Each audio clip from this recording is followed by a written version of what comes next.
Gangnam Style. Gangnam Style. 낮에는 따사로운 기가적인 여자 커피 한 잔에 여유를 아는 품격 있는 여자 밤이 오면 심장이 뜨거워지는 여자 그런 반전 있는 여자 너는 선호해 낮에는 너만큼 따사로운 그 선호해 커피 식기도 전에 원샷 때리는 선호해 밤이 오면 심장이 터져버리는 선호해 그런 선호해 나는 배워 사이렌스러워 그래 너 해봐는 너 나는 배워 사이렌스러워 그래 너 그래 바로 너 지금도 터질 때까지 가볼까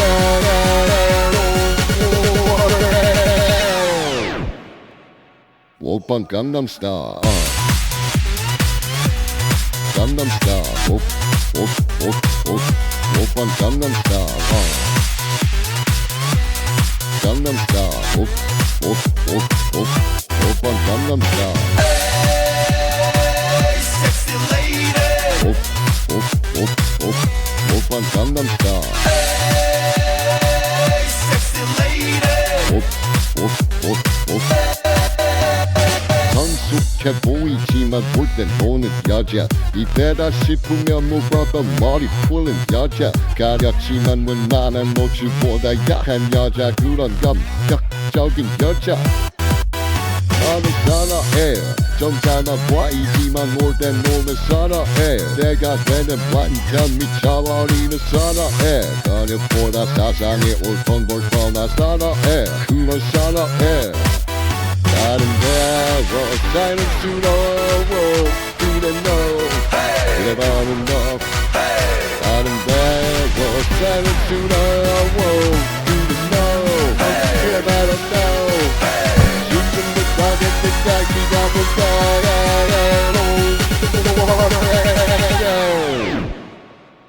오빤 강남 스타일 강남 스타일 오빤 강남 스타일 강남 스타일 오빤 강남 스타일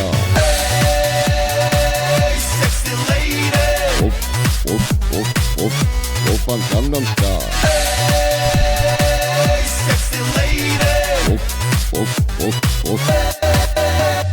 뛰는 너 그 위에 나는 너 baby baby 나는 뭘 좀 아는 너 뛰는 너 그 위에 나는 너 baby baby 나는 뭘 좀 아는 You're the 너 one say.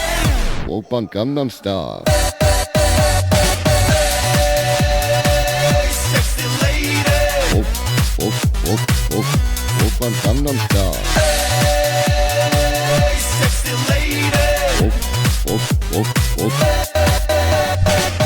오빤 강남 스타일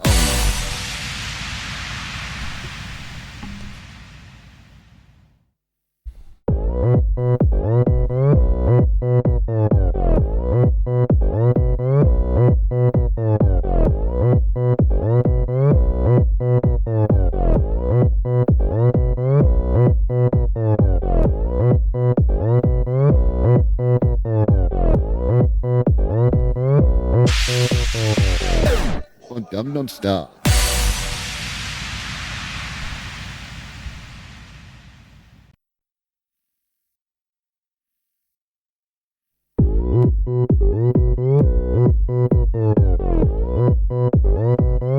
오빤 Gangnam Style. Gangnam Style. 낮에는 따사로운 인간적인 여자 커피 한 잔에 여유를 아는 품격 있는 여자 밤이 오면 심장이 뜨거워지는 여자 그런 반전 있는 여자 너는 선호해 낮에는 너만큼 따사로운 그 선호해 커피 식기도 전에 원샷 때리는 선호해 밤이 오면 심장이 터져버리는 선호해 그런 선호해 나는 배워 사이렌스러워 그래 너 해봐는 너 나는 배워 사이렌스러워 그래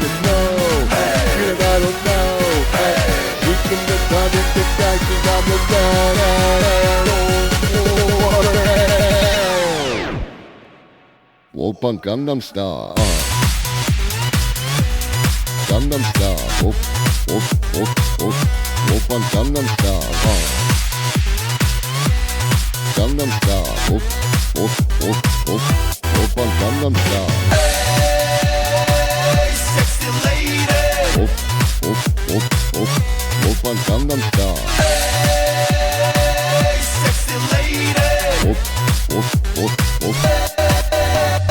성숙해 보이지만 볼 땐 보는 여자 이때다 싶으면 물어도 머리 푸는 여자 가렸지만 웬만한 모습보다 야한 여자 그런 감격적인 여자 나는 사랑해 좀 작아 보이지만 놀 땐 놀면 사랑해 내가 되는 완전 미쳐버리는 사랑해 근육보다 사상에 울컹불컹한 사랑해 그런 사랑해 아름다워 사랑스러워 didn't know 내가 enough 아름다워 사랑스러워 didn't know 내가 don't know 싶은 듯하게 기가 못해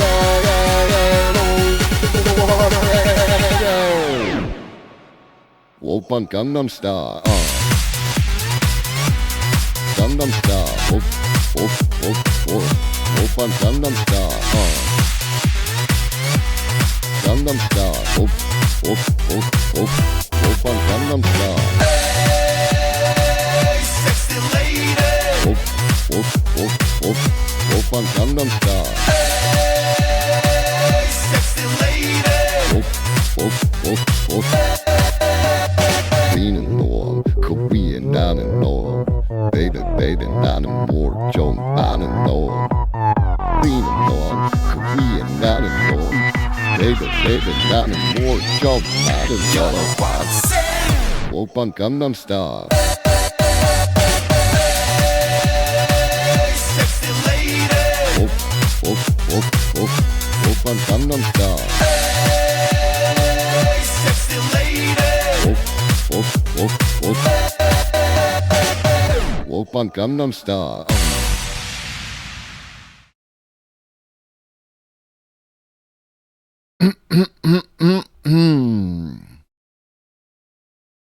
Oppa Gangnam Style indeed. Welcome in, welcome in, welcome in, welcome in, welcome in, welcome in. Hello, Ferris. What up, Digital? What up, Child Hands? What up, Donnie? What up, Reed? What up? What up, Lurkers? What up, Bots? What up, Old Lobster, wherever you are? What up? What up? And furthermore, what up?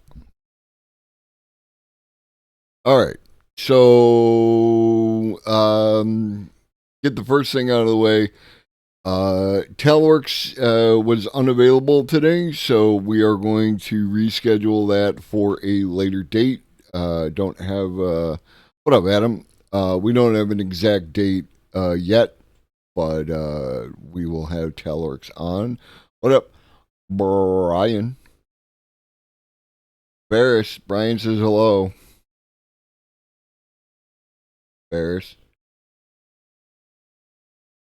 Cats. What are you gonna do?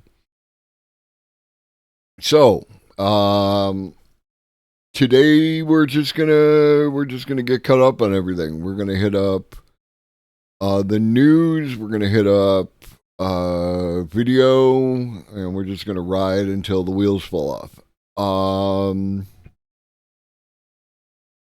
We now have Me6 in the Discord. Me6 is a bot with some capabilities. So if anybody has any experience, any ideas, anything related to Me6 and added functionality that we can add to the Discord to improve your experience, please message me or comment in the ideas channel, and we'll get that taken care of.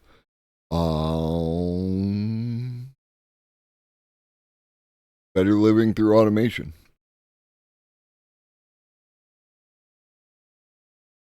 Is that it? I think that's it. So a whole bunch of interesting news. So probably get right to it. Get right to it. Get right to it.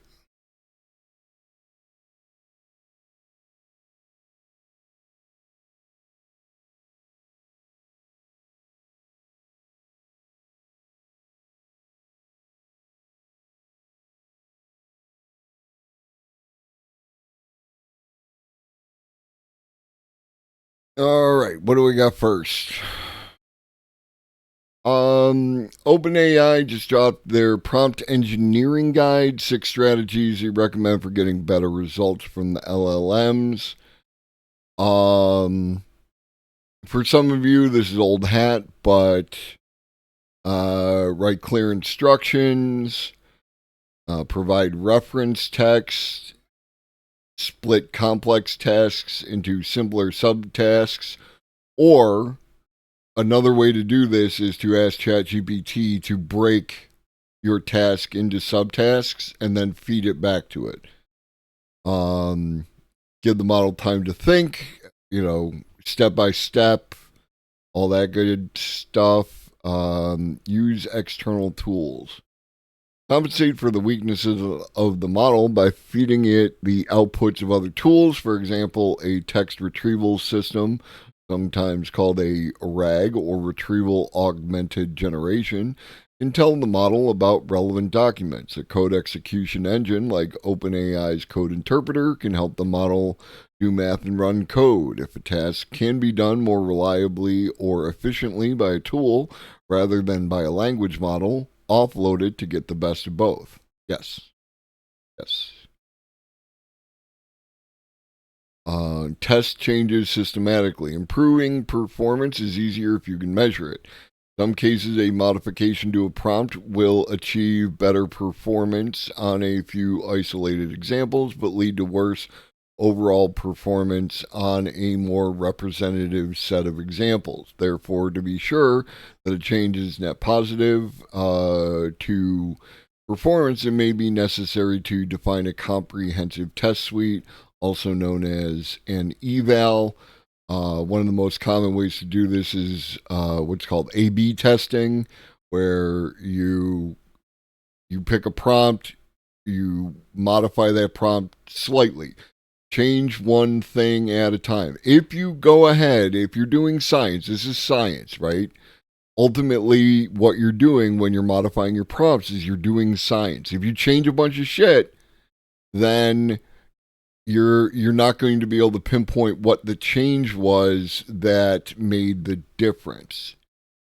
And let me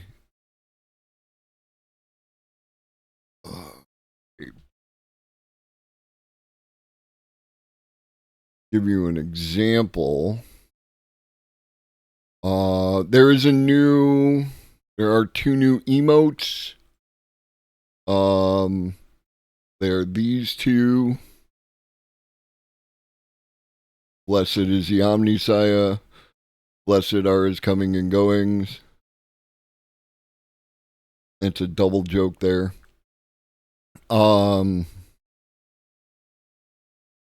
So in generating those emotes, I was working with Leonardo and Pika Labs. Pika Labs to generate the MP4 and then convert that into a GIF, which I did off of a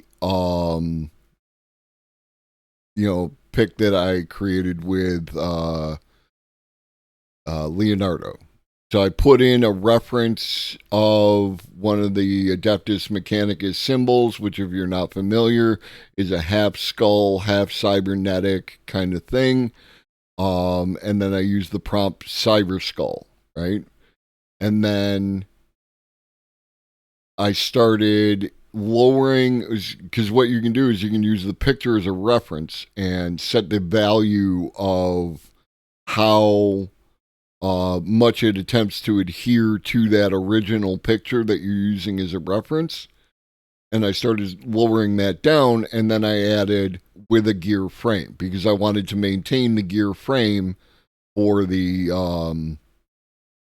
for the thing.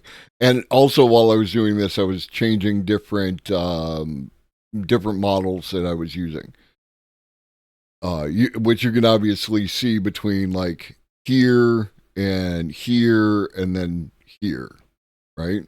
And then this, I added blue and black because the colors on the door are blue and black. So I wanted to try and bring the blue and black into the emote, right?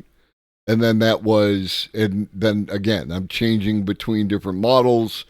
Different models are going to get you different results. And I was just experimenting. But again, you only change one thing at a time.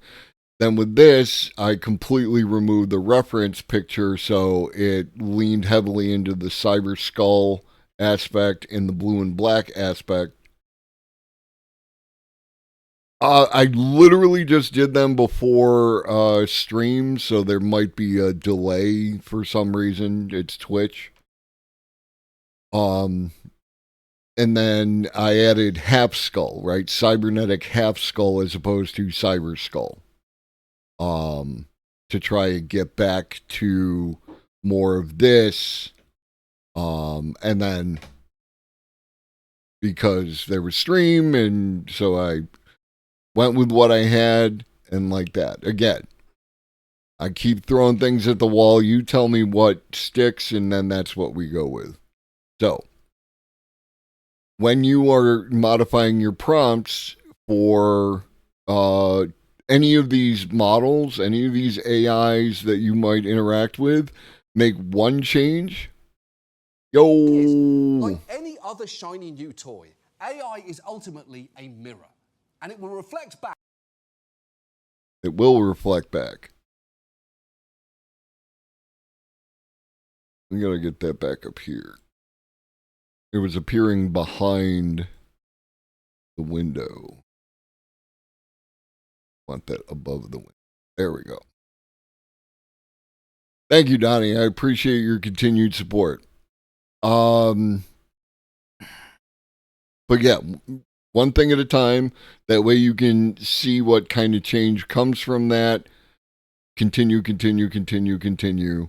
And then as you go forward, then you can make, you distill down what actually has the biggest changes to your prompt. Now, this is pretty amazing. This is pretty wild. This is a big goddamn deal. DNA folding nanobots can manufacture limitless copies of themselves. Researchers have demonstrated a programmable nanoscale robot made from a few strands of DNA that's capable of grabbing other snippets of DNA and positioning them together to manufacture new UV welded nanomachines, including copies of itself. No, this is not how we get paper clipped. This is how we get gray gooed. This is gray goo. Or you read anything.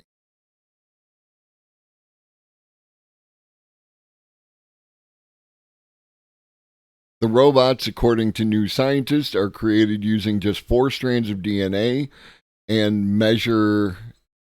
You gotta be accurate, right? Like, what are we even doing? Measure just 100 nanometers across, so about 1,000 of them could squeeze up into a line the width of a human hair. The team from NYU, the Ningbo Tizzy Institute of Biomechanical Engineering and the Chinese Academy of Sciences, says the robots surpass previous efforts, which were only able to assemble pieces into 2-dimensional shapes. New robots are able to use multiple axis precise folding and positioning to access the 3rd dimension and more degrees of freedom. Oh, look, an American institute American institution, and a Chinese institution are working together. Collaboration helps innovation.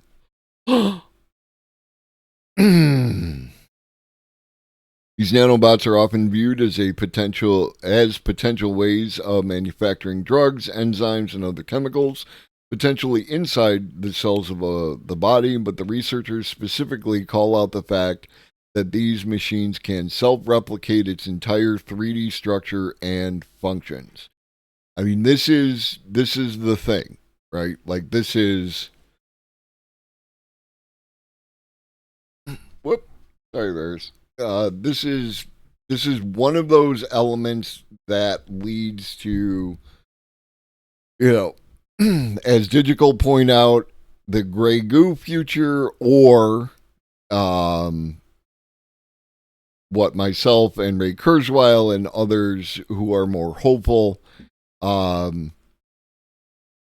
this is how you end up with, like, where you could have something inside your body that addresses issues with your body immediately, right? Where you can get, one of the things like chemotherapy is that the chemotherapy has to run through your entire body, right? You take the, whatever the medications are, and they run through your entire body, and they do damage to healthy parts of your body while trying to take out the cancer. In theory, this is going to allow them to go directly at where the cancer cells are, apply the medication directly to the cancer cells, kill off the cancer cells, and, people won't experience the side effects they do from cancer treatment, as one example. There's also the possibility of repairing different portions of your body, with the application of the right materials. They're not entirely self-contained. The robots, while programmable, act in response to externally controlled temperature and UV light, and they require that UV light to weld the pieces of DNA they're assembling together. One other thing standing between humanity and the Great Goo Apocalypse at this point is the fact that they can't make copies of themselves or indeed anything else without adequate supplies of the precise snippets of DNA they need. Still, it's pretty incredible stuff and a glimpse into the possibilities that are rushing toward us at breakneck pace. Is this what living through the singularity feels like? Well, we won't know that we've hit the singularity until we're well into it, or like well past it. And this is a video. Let's see what CNN gives us.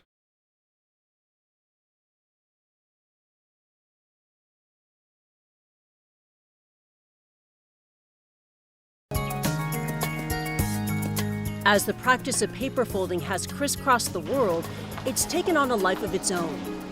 In South Korea, it's known as Changi Choki, and it's an activity taught in primary school. Now, the craft has found its way to higher education. We're here at Seoul National University. It's widely regarded as the top university here in South Korea. And researchers here have embraced the art of paper folding to fold and unfold DNA at a nanoscale. This is groundbreaking stuff.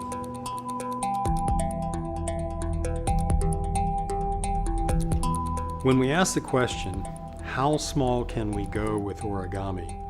Ultimately, we can't go much smaller than individual molecules, but we're already there. DNA origami. It's a field of research that's been around since 2006. It has become a field of worldwide interest. There are scientists all over the world who are doing DNA origami. In essence, it's the act of taking DNA strands and reprogramming them so they fold into specific shapes. While most people think of DNA as a rigid double helix, like a twisted ladder, in reality, it consists of two single strands with little bits, called bases, sticking out waiting to pair with a partner. There are only 4 bases in all of DNA, and each one bonds specifically to just one other base, like a puzzle piece. What DNA origami does is apply short strands, called staples, programmed with specific bases along a long single strand of DNA. That single strand will then bend and fold according to the base bonds. Fold it enough, and you can make all types of shapes. People have tried to design something inspired by nature, but now I'm somehow thinking about how to translate our humans' design ability to the nature. So the DNA is very natural building block, and at the molecular level, maybe we can use this, the ability of human design at the scale. One of Professor Kim's students here at Seoul National University, Myung-Suk Kim, uncovered a completely new way of folding DNA by accident. I made a DNA wireframe nanostructures. It was originally for other research purpose, but I observed only 1 or 3 of hundreds of DNA wireframes are folded into some shapes. The main thing is they are not randomly folded. They are only folded along the wireframe like edges. So what I did is origami of DNA origami. What's groundbreaking about his discovery was not that DNA could fold, but how it does. Previously, DNA origami could only fold once. Yes. By modeling their DNA structures after paper creases, a new world of motion opened up. We add some kind of strands on the edges, and then we add some other strands that can bind to those protruding strands, and then that will bring this part folded into this part. So your technology is a breakthrough because you can go from this state to folded to unfolded back Yes. and forth. Yes, yes. The motions are triggered by things like pH levels, light, and nucleic acid molecules, which are the building blocks to things like DNA and RNA. What were some challenges that you encountered while developing this technology? The main challenge of this technology is that how to control the flexibility of this structure. So let's imagine that if you have a very thin piece of paper, then you can easily fold into different shapes, but it's too flexible, so it's difficult to maintain the structure itself.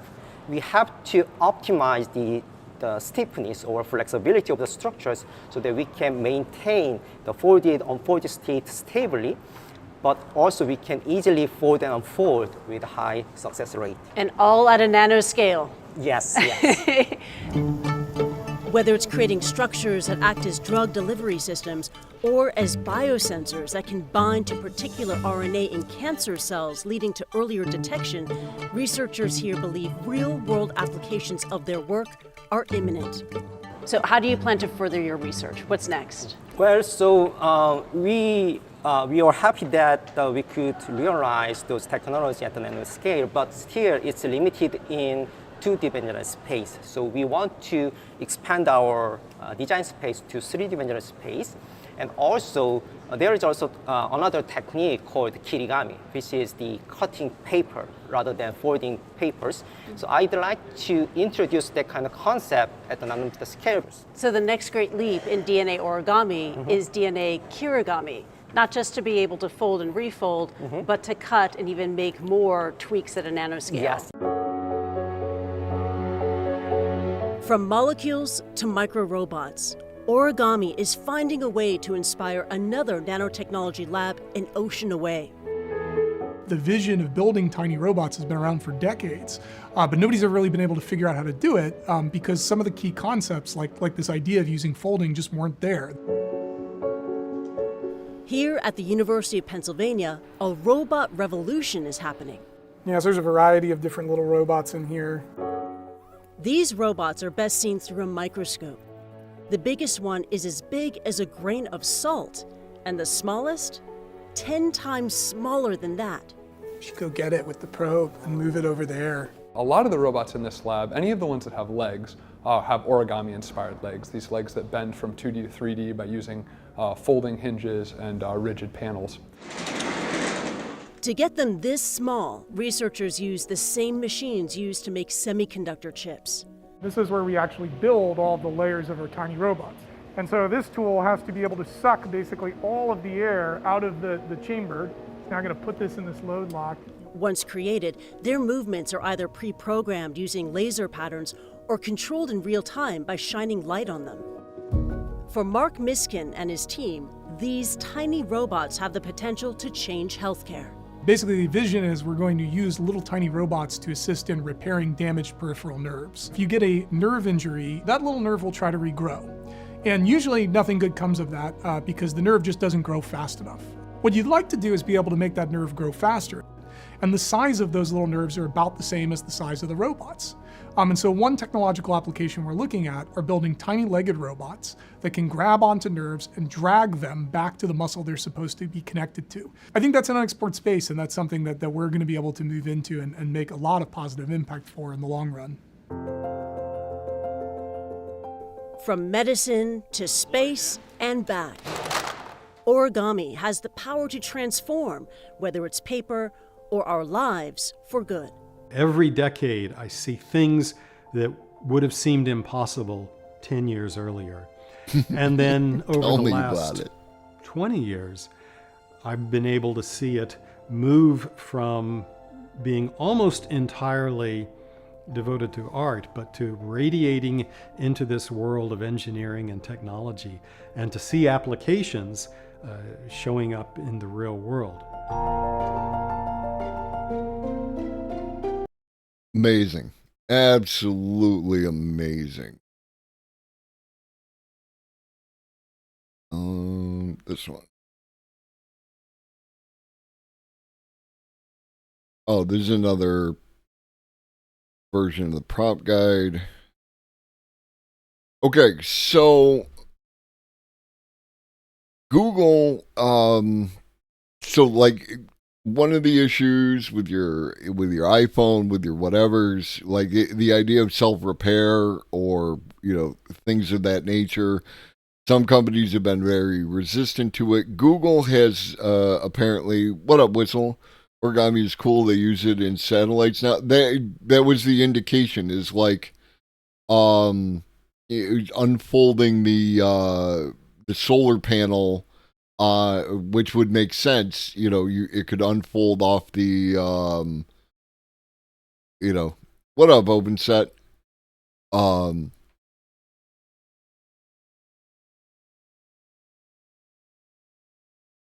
Here, if you want to check it out, it's a big damn deal. The James Webb, a lot of these is because it's about like volume and surface area. If you can fold it down like that, and then it can fold out rather than just the accordion style that you've probably seen both in what is happening? What up, Devil?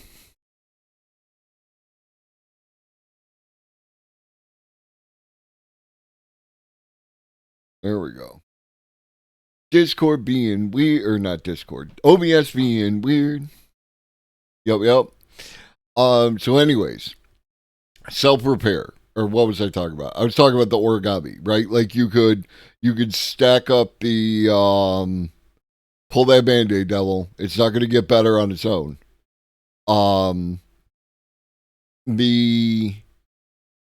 going to be able to pack these things, and like it's also the possibility of like solar sails, all these different things. You're going to be able to pack them in a small protected way and then unfurl them once you get into space, and then they can do what it is they're designed to do. Very cool. Google releases a on-device diagnostics tool and repair manuals for the Pixel phone. Google is releasing a tool to help users diagnose problems with their Pixel phone. Launch the app by entering in this code on the dial pad, allowing them to check whether their phone is working correctly before or after a repair. I mean, that's valuable. Like Devil is currently dealing with, right? Is like,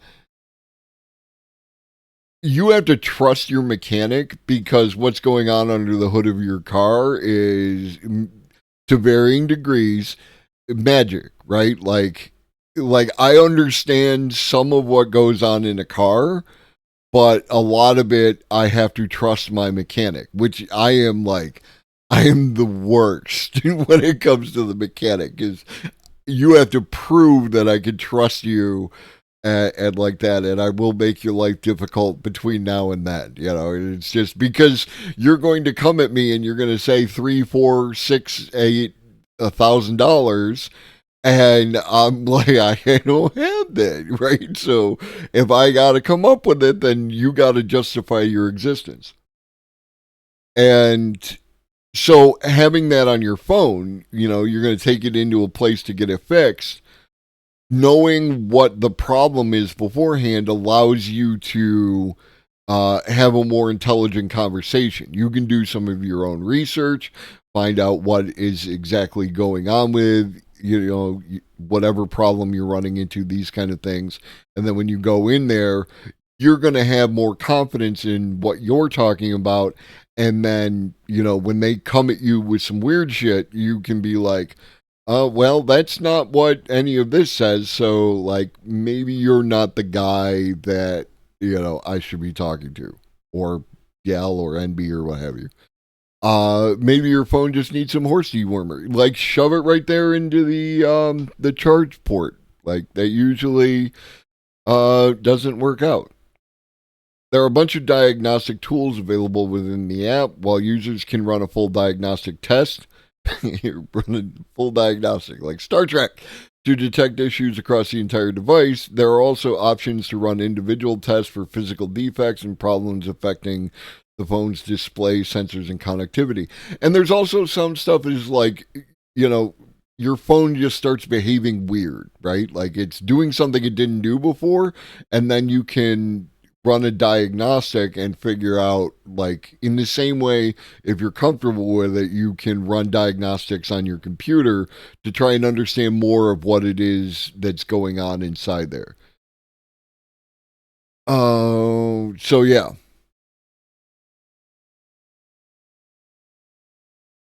There's also a new repair mode Google introduced earlier this month, which Pixel phone owners can toggle on when their device is getting repaired.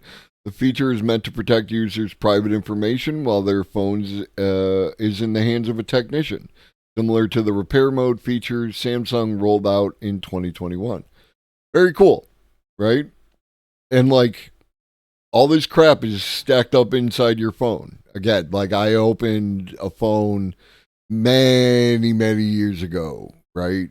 And in order to repair something, and I was able to, because what had happened is the connection between the display and the board had gotten knocked loose. What up, bread and toast? I dropped my phone, and then the display started being weird, so I opened up the phone and I was able to slide that. Like in a computer, there's like a ribbon cable and a strip of leads, and it goes into a strip socket, and you just slide that sucker in there. But I did it myself because I could not afford to have someone else fix it. So that's cool. Large AI models can now create smaller AI tools without humans and train them like Big Brother, scientists say. Large language models like ChatGPT are at the more advanced end of the AI spectrum currently, but smaller AI that perform just one task could also make major changes in our lives. This is the idea of the narrow AI and a more general AI supervisor. Now, a team of scientists say they can use large AI models to automatically build smaller AI tools. We're talking about auto-building agents. Large AI team of scientists at MIT say that they can get large AI models like the one that ChatGPT runs on to essentially replicate automatically. Similar story of how I knew the last place I took my car to was decent. I already knew what the issue was. they started running the test, I would have, but don't have the tools to do so. Yeah. And it's like when the most recent issue that I had that required a mechanic was that the car was stalling, right? Like there was something happening where it would stall while we were driving. That's no good. I took it to the mechanic. Mechanic said, I can't do anything about that because I think it's a transmission issue. Take it to this guy. And he gives me this guy. Tell him Pat sent you. So I go to the guy. I say, Pat sent me. And this guy's telling me like, okay, it's a sensor. The sensor is what's the issue. And we can do it for you, and it will cost $200 and some odd dollars. And I can do it probably maybe this weekend. Don't know, kind of busy. Or you can go to the auto parts store and get under there. And if we watch this YouTube video, you can see that there's just one screw holding it in, and then it's plugged into the harness. You just unscrew that screw, you pull it from the harness, and you pull it out, and you can fix it yourself, and it will cost you, it's like $30 or whatever for the part. Okay, I'll give it a shot. And he said, you got any problems? Give us a call. Otherwise, good luck.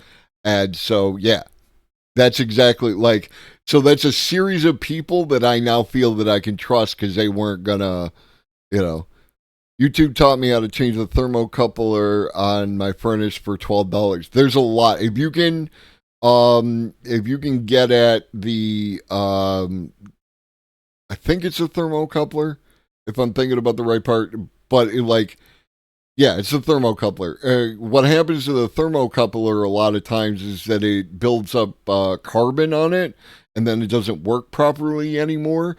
And if you can get that sucker out of there, you put it in a dollar bill, and then rub it back and forth, and that dollar bill will sand. And the peril here are huge. Thank you for the follow. And you can sand the carbon off and get rid of that carbon buildup.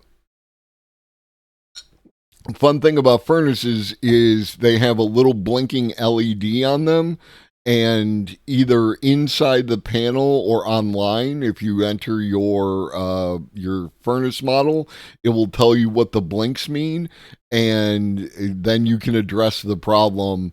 You might be able to do it yourself, right? Like there is a lot. If you are moderately handy, or someone who is moderately handy, there's a lot that you can fix on your own. But you should always be careful. We are talking about things like gas and electricity, so don't, you need to be confident that you're going to put it back together the way you found it.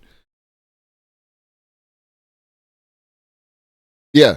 And exactly, bread and toast. So yeah.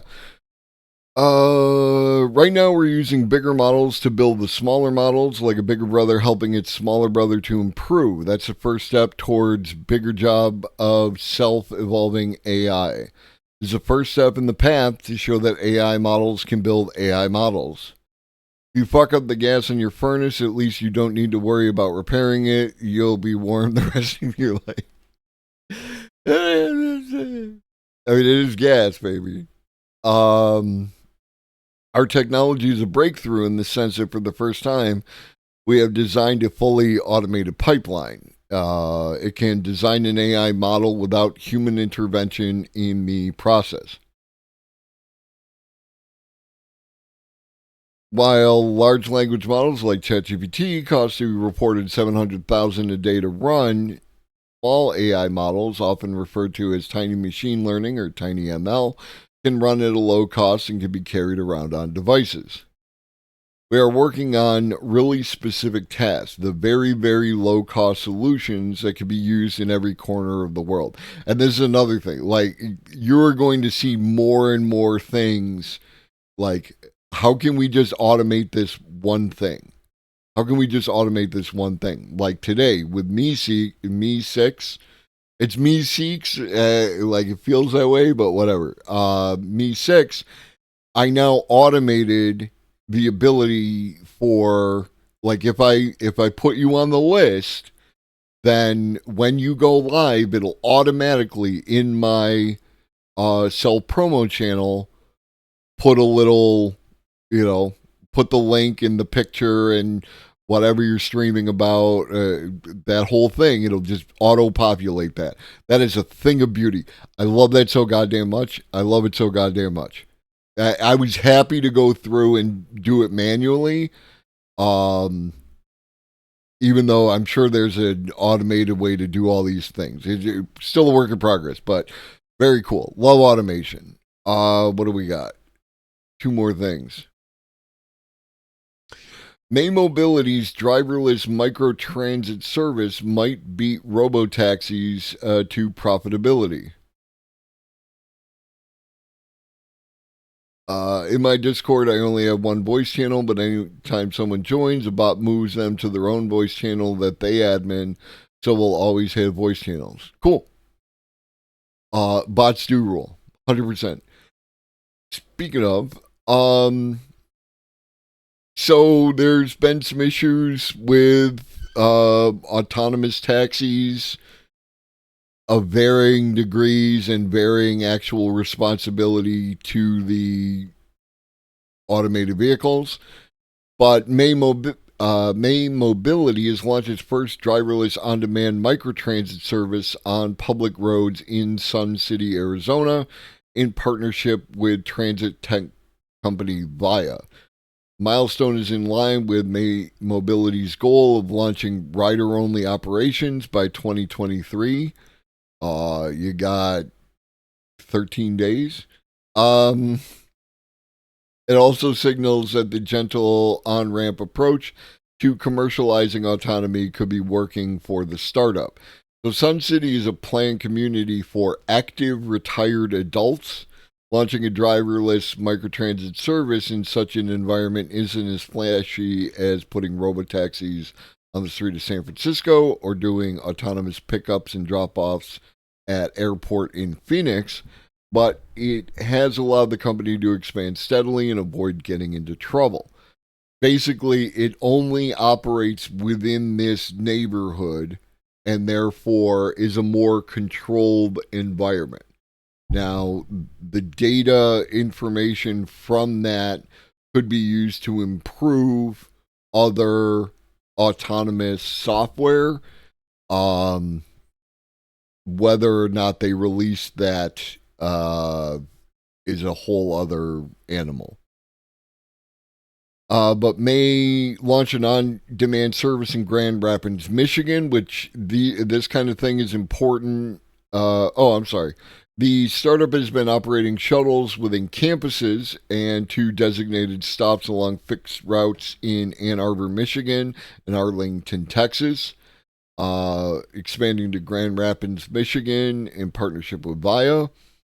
Customers in Grand Rapids can hail one of May's Toyota Sienna Autonomos AVs from within a designated geofence area. You need, like, Arizona is like perfect testing for like a baseline of these autonomous vehicles because of the weather, everything else. It's flat in the areas that they're testing it, this kind of thing. But you have to expand. You have to go into cold weather. You have to go into inclement places, these kind of things. So Michigan is a great option for that. So I look forward to where this is going. And then finally, scientists grew mini brains from stem cells. Then the brains sort of developed eyes. Mini brains grown in a lab from stem cells spontaneously developed rudimentary eye structures, scientists reported in a fascinating paper in 2021. And why are we only finding out now? Jesus Christ. On tiny human-derived brain organoids grown in dishes, 2 bilaterally symmetrical optic cups were seen to grow, mirroring the development of eye structures in human embryos. This incredible result will help us better understand the process of eye differentiation and development, as well as eye diseases. Our work highlights the remarkable ability of brain organoids to generate primitive sensory structures that are light sensitive and harbor cell types similar to those found in the body. So I can just get more eyes if I open my brain up? I mean, you would have to do science to it, but probably not. These organoids can help to study brain-eye interactions during embryo development, model congenital retinal disorders, and generate patient-specific retinal cell types for personalized drug testing and transplantation therapies. God, I love living in the future. Oh. Amazing. Amazing.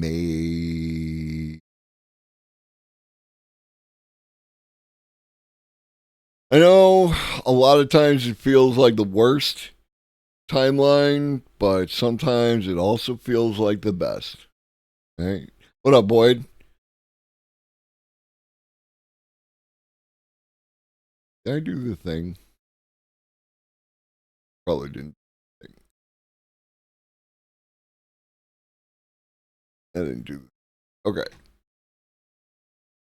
Just got to restart a relaunch Chrome.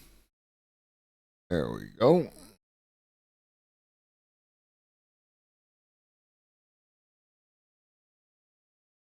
There we go. All right, we're done with news. We're done with the sound of my voice reading the news, and we are going to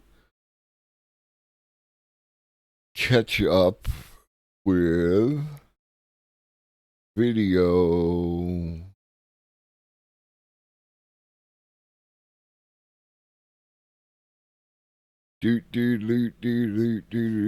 Banana phone.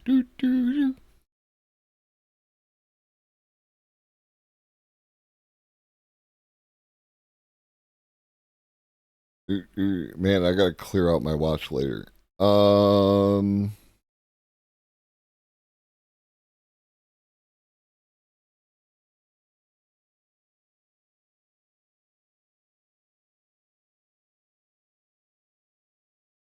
right, let us do.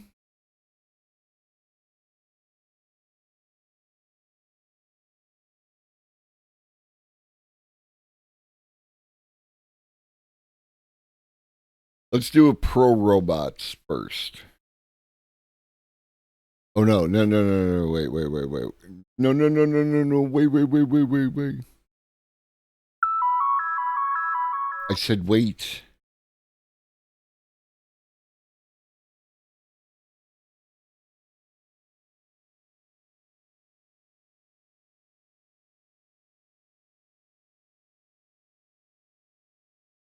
Okay. Why next token prediction is enough for AGI, according to Ilya Sutskever. Yeah. I challenge the claim that next token prediction cannot surpass human performance. What the fuck? What are you doing? Why is OBS being so wonky lately? We all know why. It's because AGI is taking over the internet.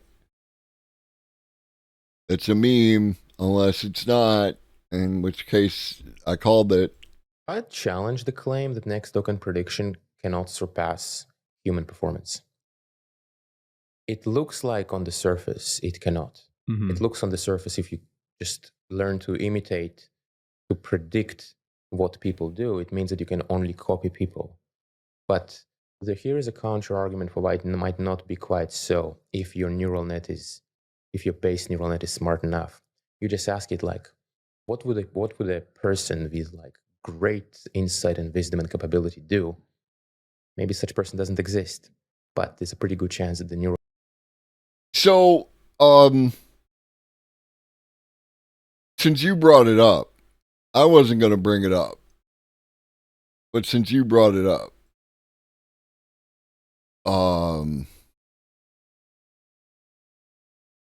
I challenge the claim.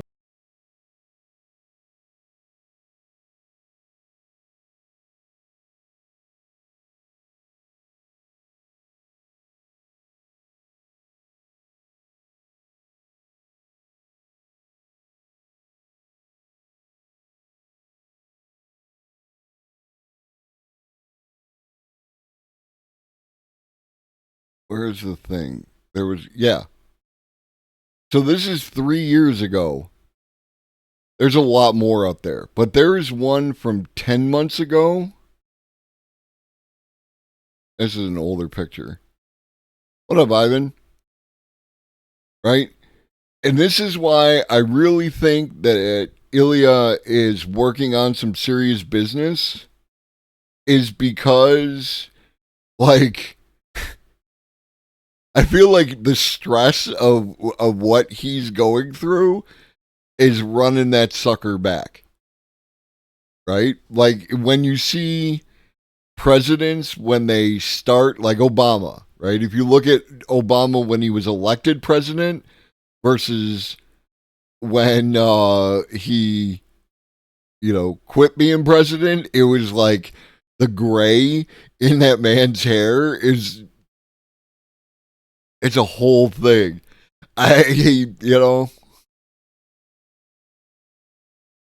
What up, Ironic? Not gonna lie, I'm sincerely happy that your timeline does occasionally feel like the best. It gives out hope, of course.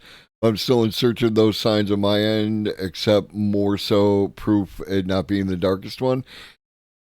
I understand, like, again, why this channel generally focuses on positive stuff is because the loudest stuff is always the negative stuff, right? Like, there are great moments, there are great experiences, there's wonderful stuff happening that never makes the news.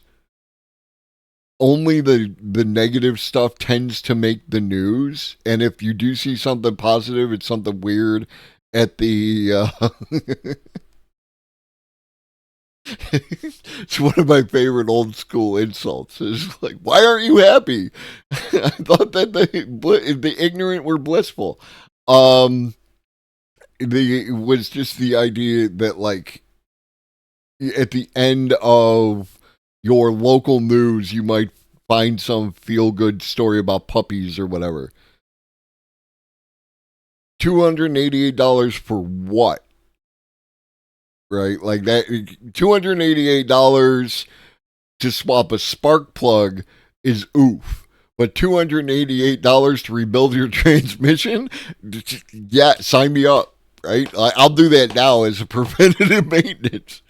Brakes, oil change, and inspection of the suspension. That's really not bad. Like, brakes can, depending on what you need done, can really start to get hefty if they got to do the rotors and everything else. Yeah. So, I mean, it sucks. $300 is $300, but it could have been far worse. So yeah. Call that a win, Devil. Call that a win. See, everybody's having a good day today. Neural net will be able to extrapolate how I'm the sorry, person Dave. would behave. I'm afraid I can't do that.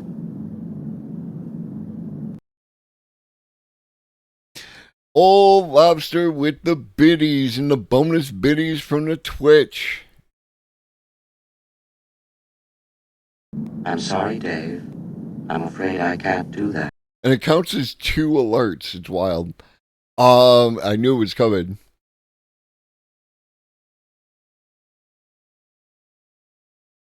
We added 50 bits to Old Lobster's cheer. Bonus bits unlocked. We added 25 more bits.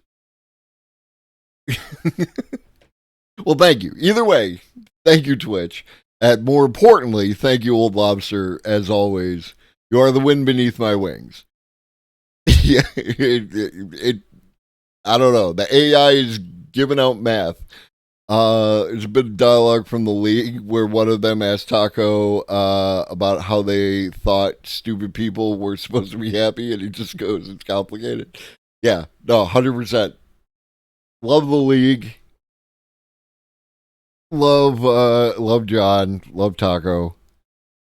Huge fan. And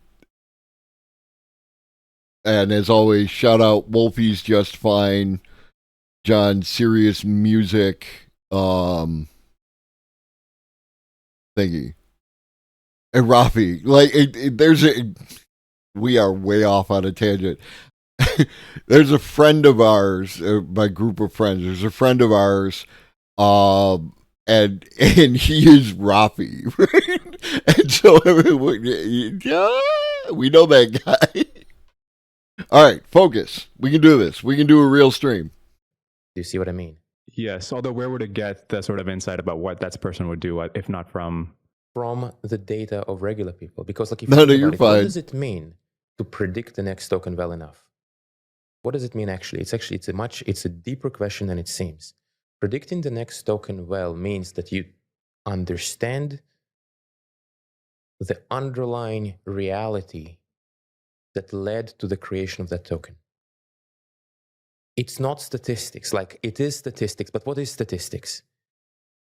In order to understand those statistics, to compress them, you need to understand what is it about the world that creates those statistics. And so then you say, okay, well, I have all those people. What is it about people that creates their behaviors? Well, they have, they have thoughts and they have feelings and they have ideas and they do things in certain ways. All of those could be deduced from next token prediction. And I'd argue that this should make it possible, not indefinitely, but to a pretty decent degree, to say, well, can you guess what you'd do if you took a person with like this characteristic and that characteristic? Like, such a person doesn't exist. But because you're so good at predicting the next token, you should still be able to guess what that person would do, this hypothetical, imaginary person with far greater mental ability than the rest of us. Yeah. I'm going to defer to Ilya that he knows what he's talking about. Okay. Global race for AI. Who will win?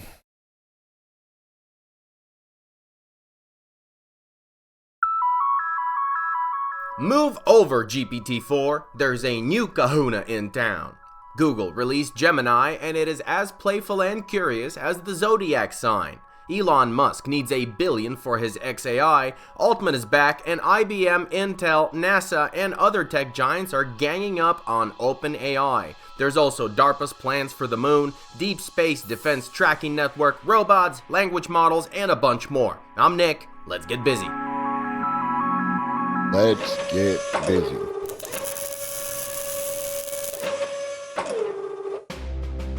The first robot in Russia supporting artificial intelligence ChatGPT-4 Turbo. Personal assistant 21 inches or 55 centimeters tall with 8 degrees of freedom.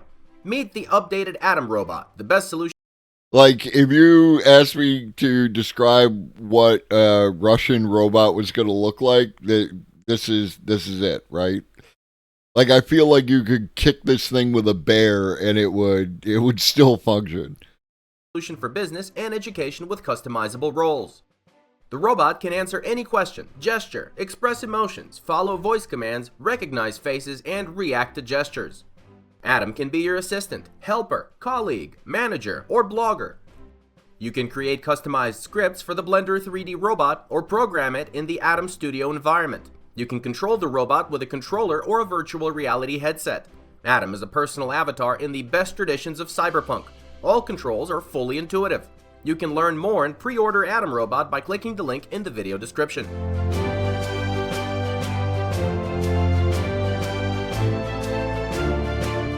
The future is now. Tesla has unveiled a new version of its Optimus Gen 2 humanoid robot. The company hopes the robot will be able to help humans and be versatile enough to replace humans in heavy manufacturing. It looks like an enthusiastic Dalek, right? Like where it doesn't want to exterminate on purpose, but it could be forced to by its KGB masters.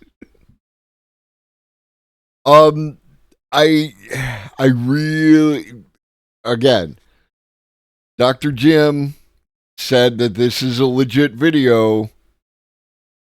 I hope it's a legit video. I will give this to the Optimus team, not Elon. I will give this to the Optimus team.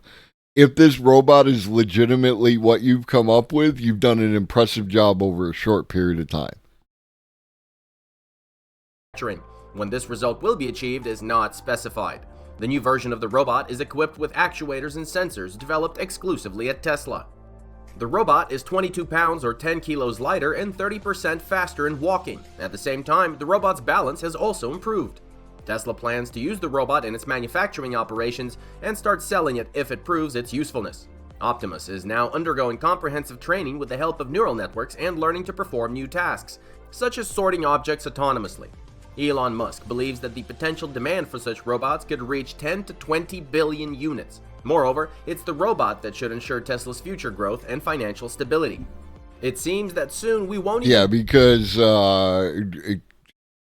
I'm sure most of you are aware, Elon is having a problem with humans. So he's going to need more robots.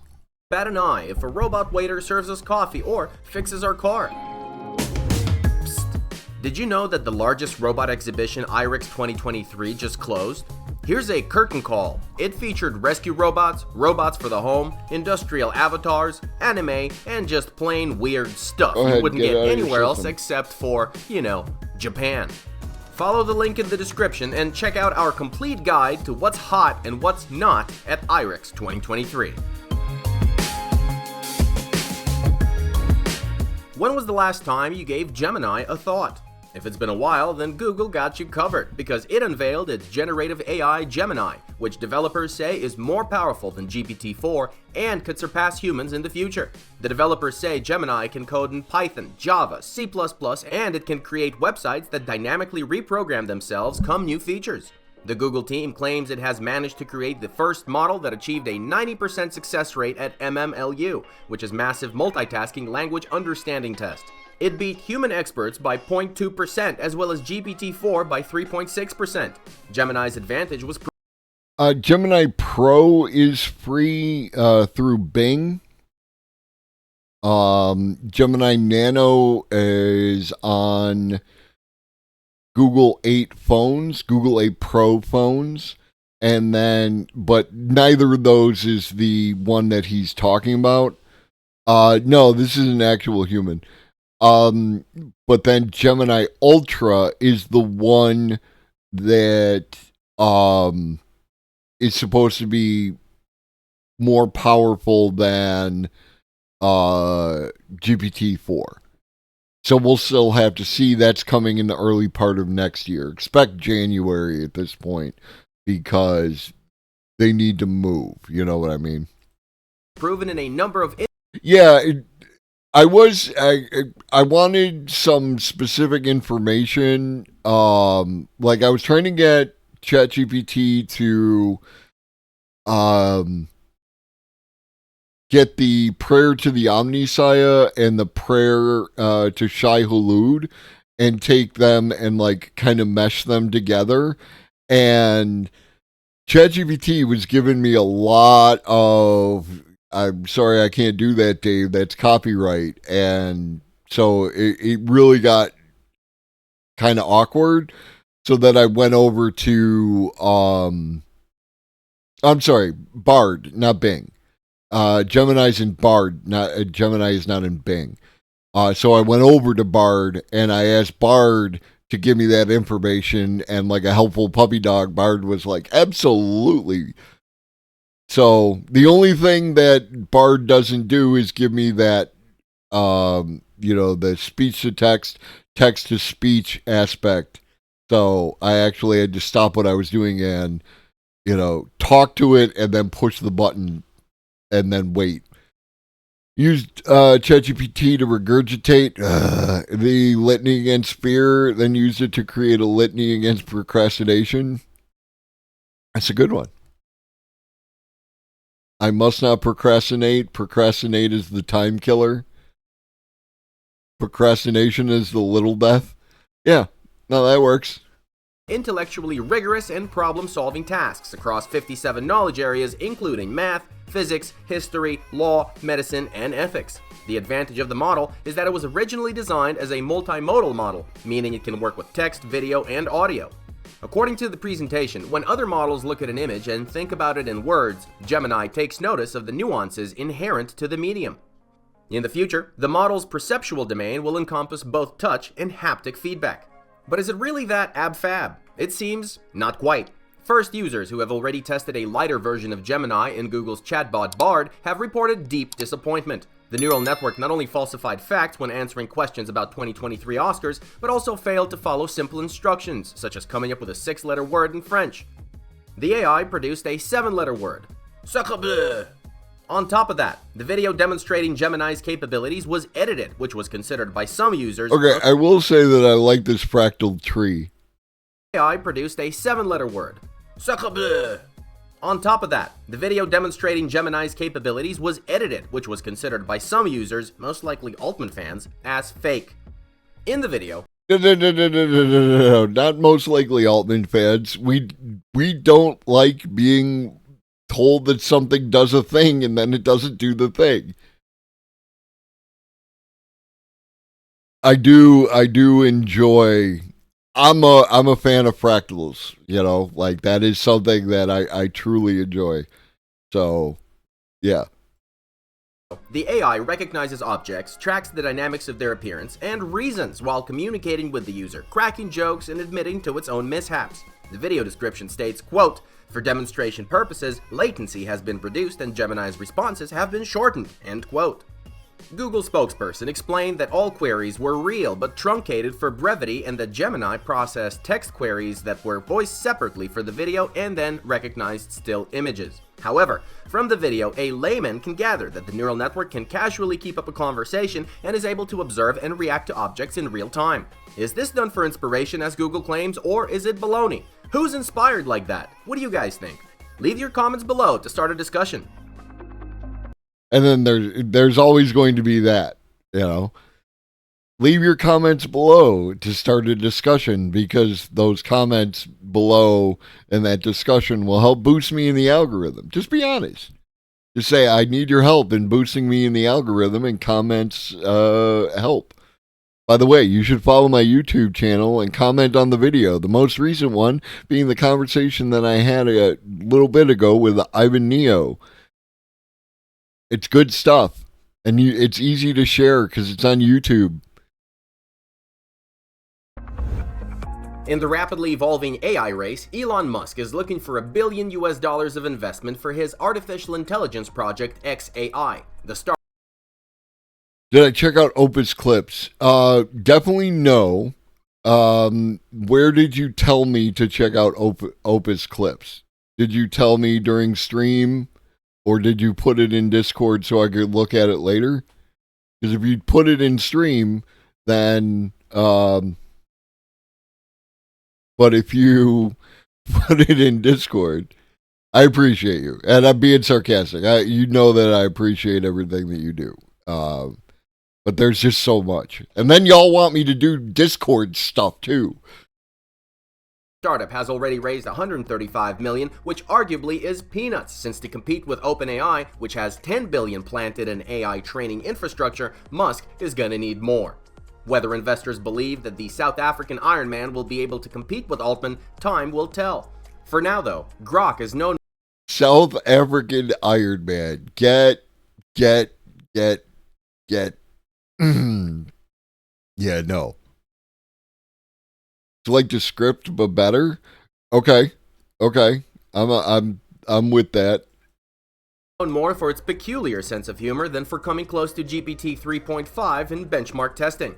Obviously, xAI should not be underestimated. It has a strong team from former developers of the same OpenAI and Google DeepMind.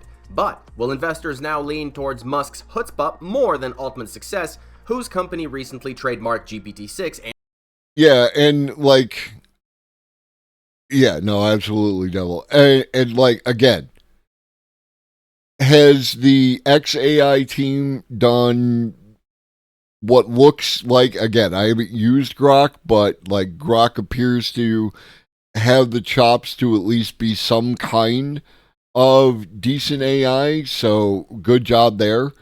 But the credit does not go to Elon, right? Like the people who did that work get that credit. In the same way that like the credit really doesn't go to Sam Altman, the credit goes to Ilya Sutskever and the people who actually build the goddamn thing.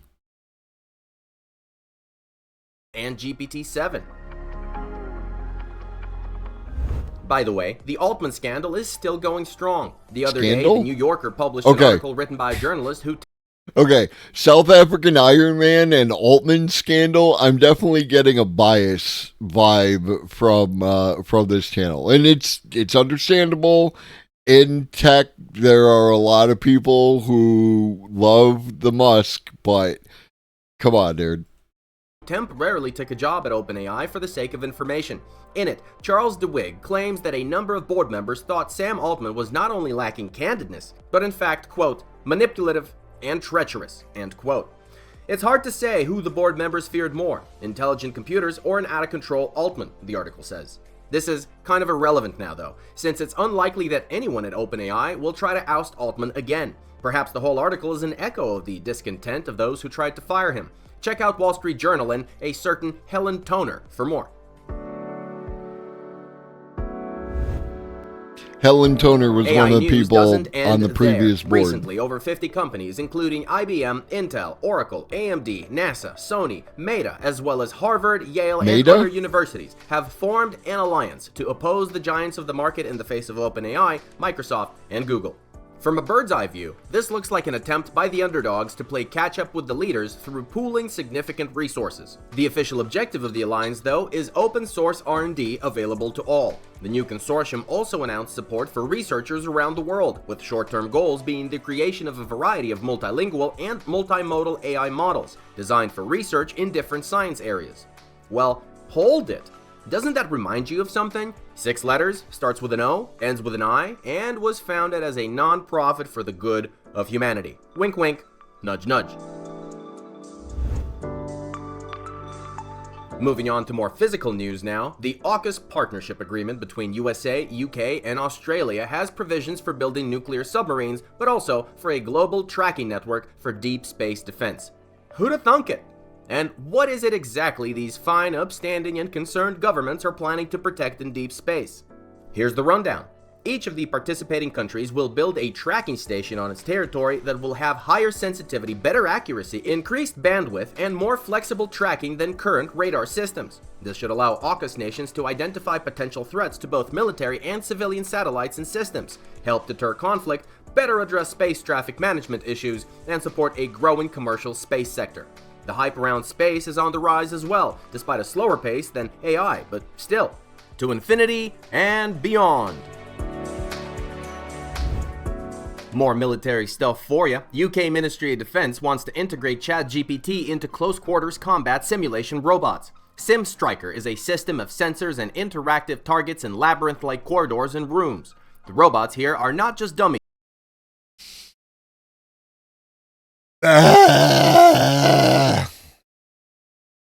They are motorized and equipped with hit sensors that record the accuracy and rate of fire. These robots can detect motion, light, sound, as well as raise the alarm, return fire with non-lethal weapons, and even respond verbally. According to the commanders, SimStriker's chatty robot targets with AI brains will better prepare soldiers for real-world combat conditions and inherent surprises.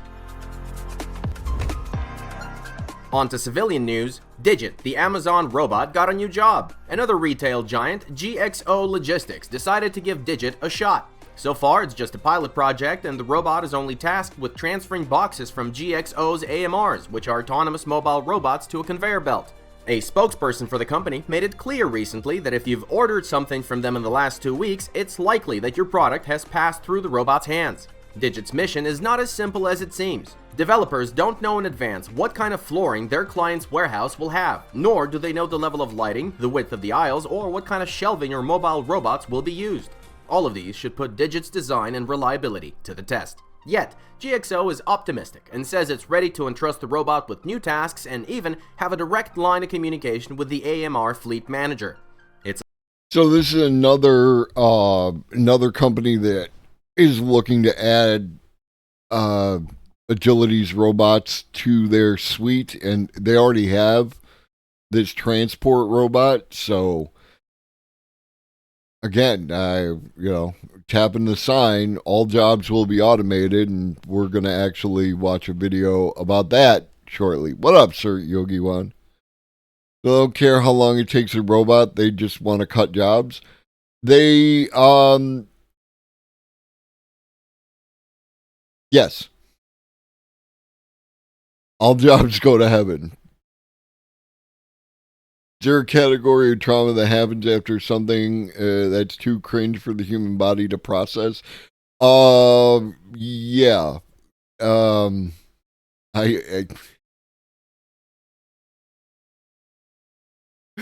What was it? Saturday night in Talorx's stream, watching a church community theater group do an Avengers version of the Jesus story where Jesus is Iron Man.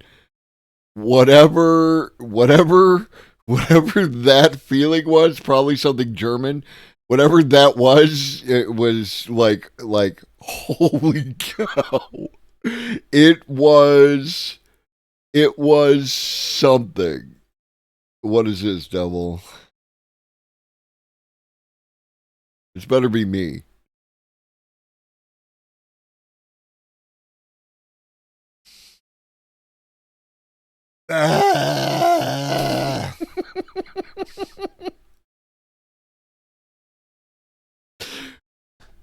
Thank you.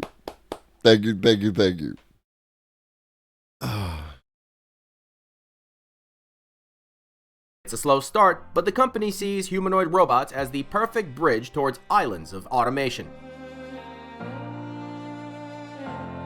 And don't get me wrong, Sir Yogi, but again, I think all these jobs should be automated. Human beings should not be doing this work, right? It's just, what is the ultimate outcome on the other end of that? People being unemployed. We need to resolve that issue. That's the real issue.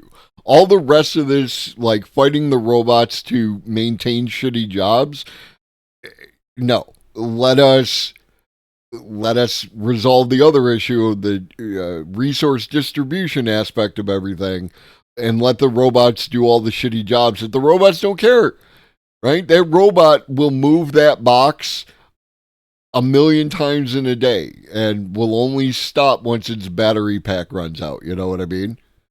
So I am all for this automation. We need a better resource distribution system to compensate for that kind of thing. And yeah, for heavy lifting, it's bad for your knees, it's bad for your back. No matter, even if you do it safely, it's still not good for you. More on space. The U.S. General Accounting Office has done the math and concluded, speaking of Elon Musk, more on space, that the moon landing mission scheduled for 2025 is going to have to take a rain check until 2027. This is due to the fact that Stanley Kubrick died and NASA had problems casting the right director. I kid. The third Artemis mission is being led down by contractors. Both developers of the human landing system for astronaut transportation to the surface of the moon are Okay, I turned off the moderation thing, and it's still flagging stuff. I have no idea what's going on with Twitch and their auto mod system. way behind on their deadlines, the first one being SpaceX because of Starship's failures. Although everyone and NASA knew from the get-go that Musk's deadlines are notoriously ambitious. But he's not the only one holding up the line. It's because this is the channel that the AI watches, right? You just skip it. This is the channel the AI watches. So it's actually modding the channel, you know what I mean? Axiom, the company that's responsible for developing spacesuits, still hasn't gotten off the ground with its end of the bargain. They don't even have a prototype.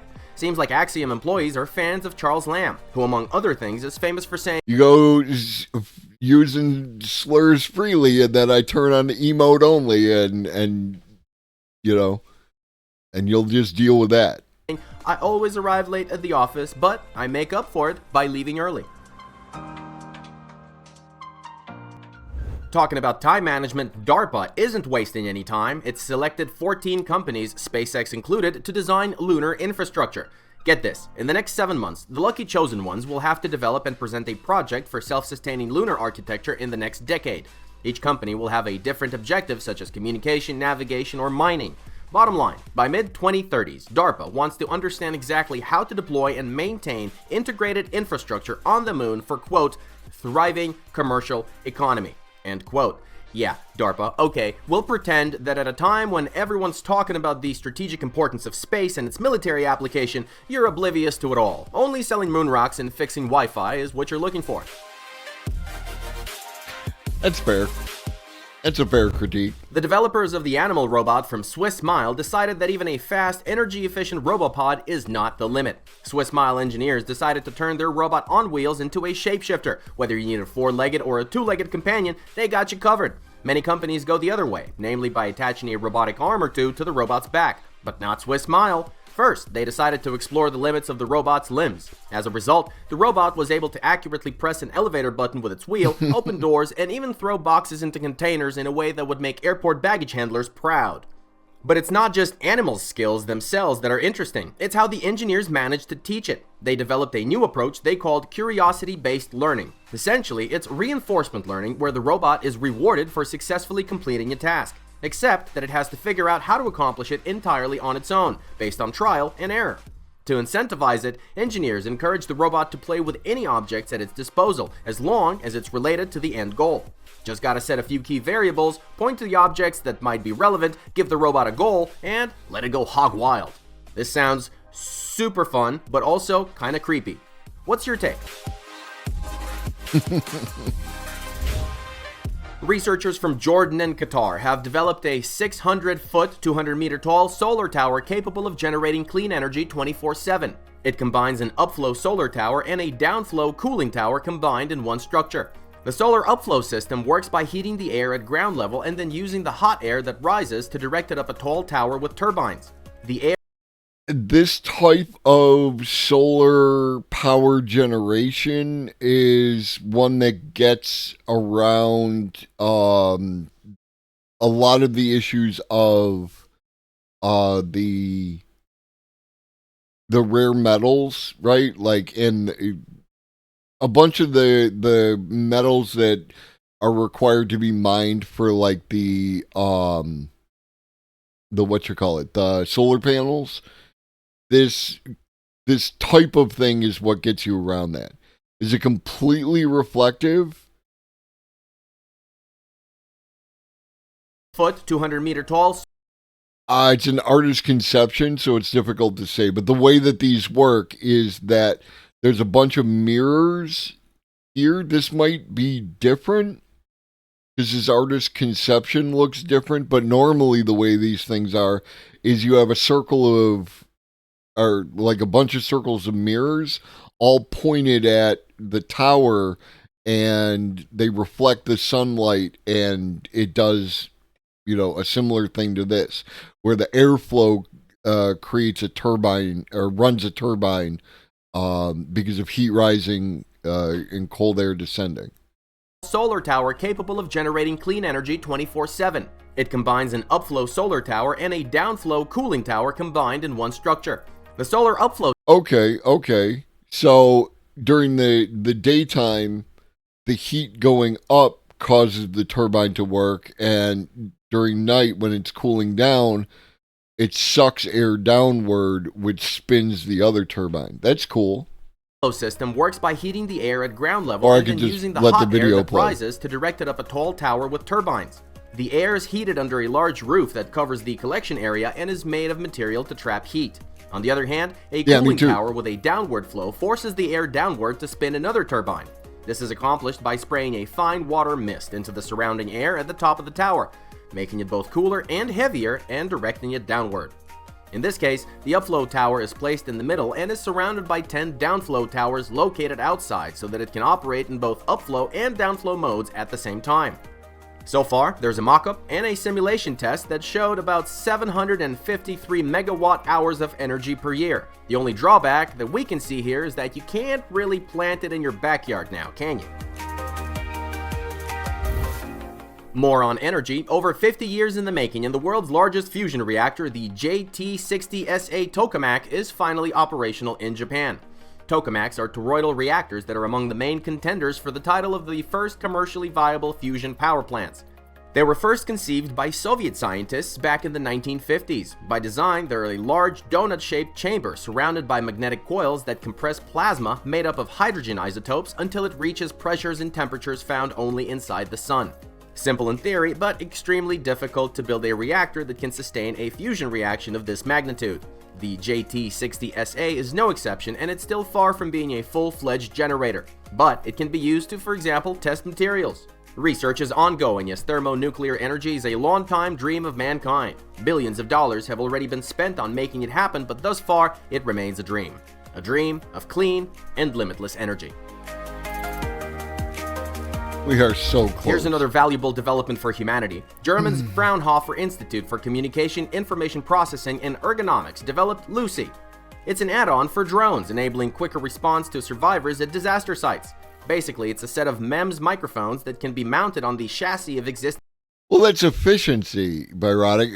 You both cause the problem and fix the problem in order to fix the problem for other people. So, like, multi-rotor drones. The acronym in the name stands for Listening System Utilizing a Crow's Nest Array. In the current version, 48 robust mics are arranged in a special geometric pattern that optimizes the tool's ability to pinpoint the direction of a particular sound. It can even pick up frequencies that are unavailable to the human ear. At the same time, AI technologies block out distracting sounds such as wind, rescue equipment, and the drone's own rotors. The same algorithms look for screaming, banging, or popping noises that trapped survivors might use to draw attention to themselves. An updated version of the system. Yeah, no, I'm not saying, when I say we are close, I mean, like, it still could be another, decade, half a century, whatever, right? But we are, when I look back to where we are now versus, like, how close we are to the end, it could be one of those things where we just need one more piece of information and then everything comes together, that kind of thing. So is in the making and will include 256 microphones this time. Drones in general are becoming more useful. A group of scientists from the same institute recently proposed a project in which drones as long as it works with my schedule, Double, I'm always down to, like, is it going to be like the same kind of band that you put together for your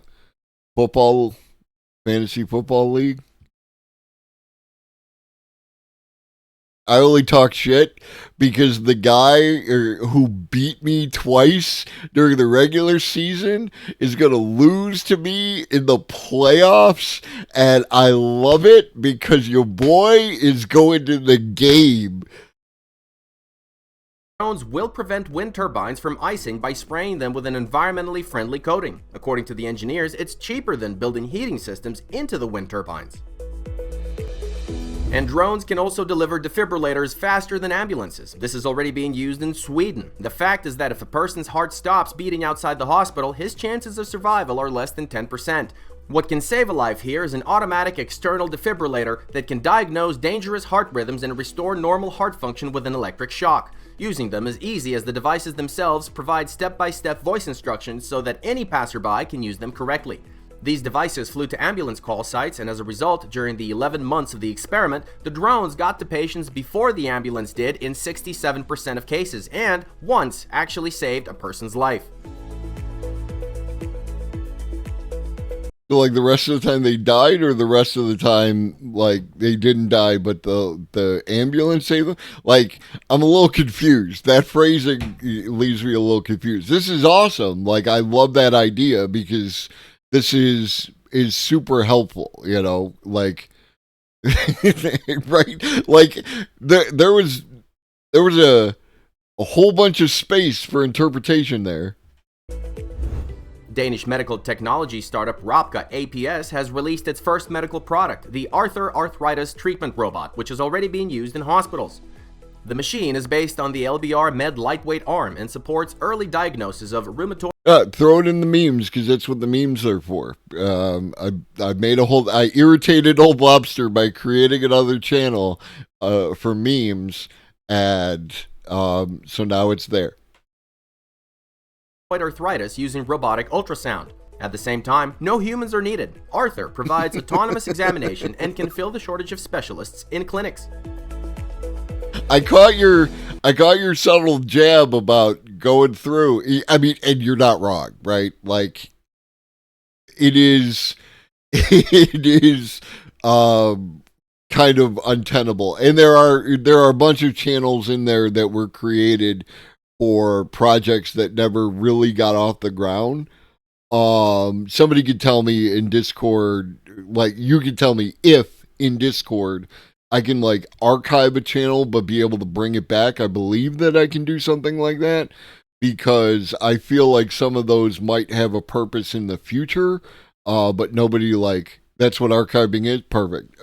Yeah, so there's definitely like, yeah, boom, boom, boom. This is what I need, people who know more about Discord than I do to help me out with.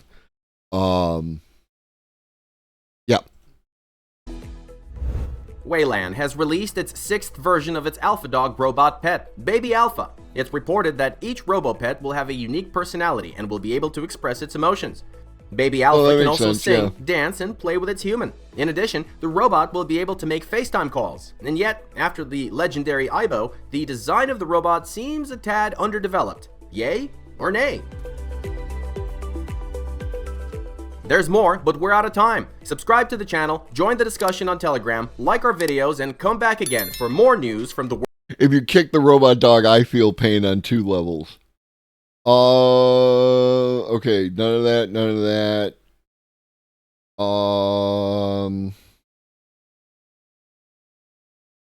How does everyone... I mean, like, I like it well enough. It took me a minute to adapt to the threads concept, right? Like, where in the whatever community channel is in there, and then the threads are like under that or in that, and they're like nested within it. It was a little weird because of how I used to using Discord, and of course I hated it at first, but then it works. It seems to work fine. So, when was this from?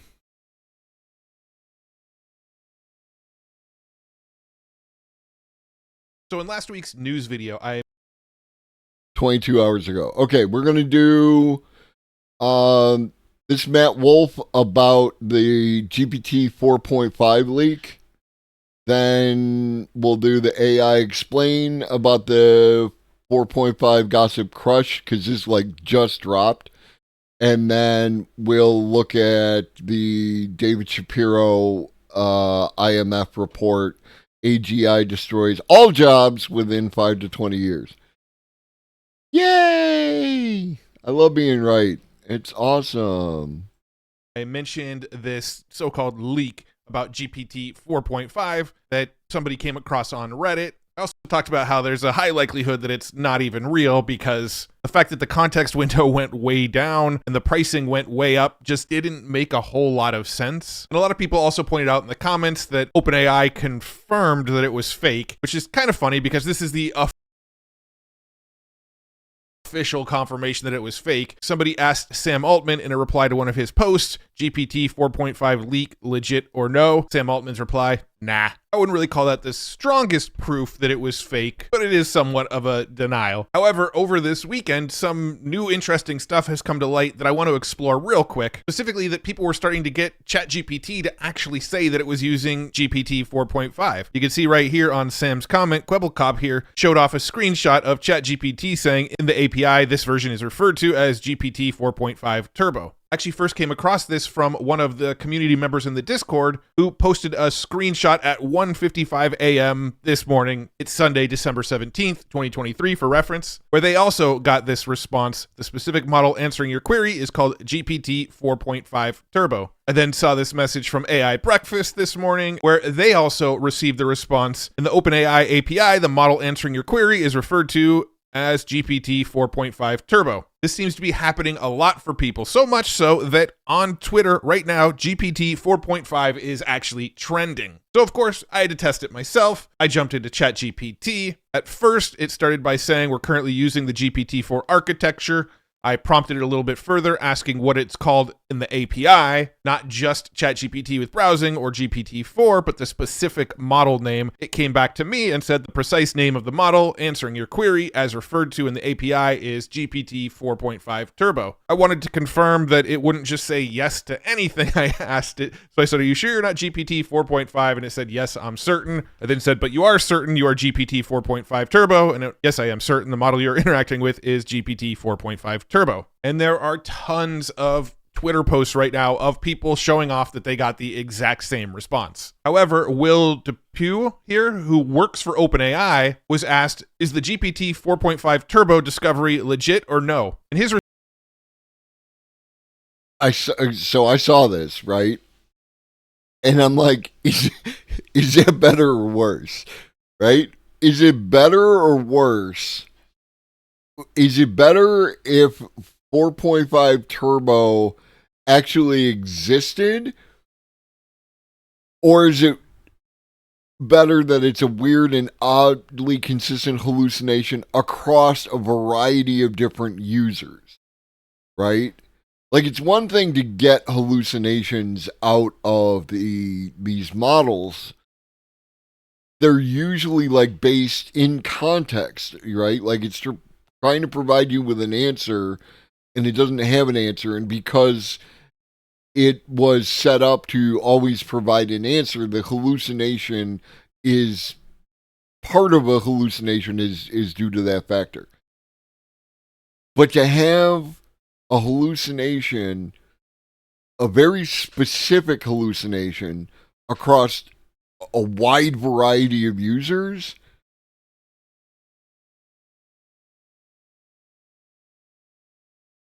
better? Worse? Both? AGI? response was, no, it's a very weird and oddly consistent hallucination. So he's claiming that everybody that's seeing it is getting a hallucination back from ChatGPT. And then to make things even more confusing, the official ChatGPT X account is posting cryptic tweets as this is all happening. They posted this tweet today at 2:12 p.m., an emoji of a brain and in the clouds. To me, this is sort of them saying it's hallucinating through emojis like our ChatGPT. I mean, yeah, brain in the clouds is one way to interpret it. Mind blown is the other, is the way that I kind of interpreted it. So, like, it didn't help. It didn't help when it did this. Or it uploaded its brain to the cloud. But who knows for sure what they mean. Then ChatGPT, a few minutes later, went and posted this image, which I'm assuming is an image that was made in DALL-E 3. I have no idea if this is any sort of reference to GPT 4.5 or not, but it seems like ChatGPT is kind of trolling the audience right now through cryptic images and emojis. Also today, Sean Ralston here tagged me in this post where he took a screenshot of himself having a conversation with ChatGPT and asking it what makes GPT 4.5 superior over GPT 4. And it actually gave some responses: improved contextual understanding, enhanced logical reasoning, increased efficiency and response time, advanced bias mitigation and safety features, and gave some examples of how each of those areas is improved. However, again, Sam Altman said that this isn't true, and another person who works at OpenAI says that this is just a weirdly consistent hallucination. And in all likelihood, it's probably not GPT 4.5. However, a lot of people have confirmed that ChatGPT has been performing a lot better in the last 24 to 48 hours. Something over this weekend has improved in ChatGPT. whether it's officially GPT 4.5 or not. That seems to be consistently denied by OpenAI, but it does still seem to have gotten some sort of upgrade over this weekend. I swear to God, if they say it's GPT 4.25, I'm going to riot. Ethan Mollick here, who runs the One Useful Thing blog/newsletter and is also a professor at Wharton who studies AI, innovation, and startups, made a post yesterday afternoon saying that ChatGPT 4 suddenly got very good again for some reason, after being unreliable and a little dull for weeks. He asked ChatGPT to make a file using code, and it went off and wrote the code. He said, I asked it to create files for me. It insisted it could not. I told it to try. It did. And then look at the top code comment. And the top code comment here is, since the user insists that I can create and provide files, I will. And then it's kind of cut off. So it wrote the code simply because he insisted that it could. He went on to say it was really, really good and fast. It's almost like working with a more capable system, night and day for both speed and answer quality. Something improved. However, Ethan doesn't seem to believe that it is 4.5. He goes on to say, some replies to the post are saying that their version of ChatGPT Plus is reporting that it is. There used to be, for anybody who played Fable back in the day, you used to be able to, part of playing Fable was being a landlord.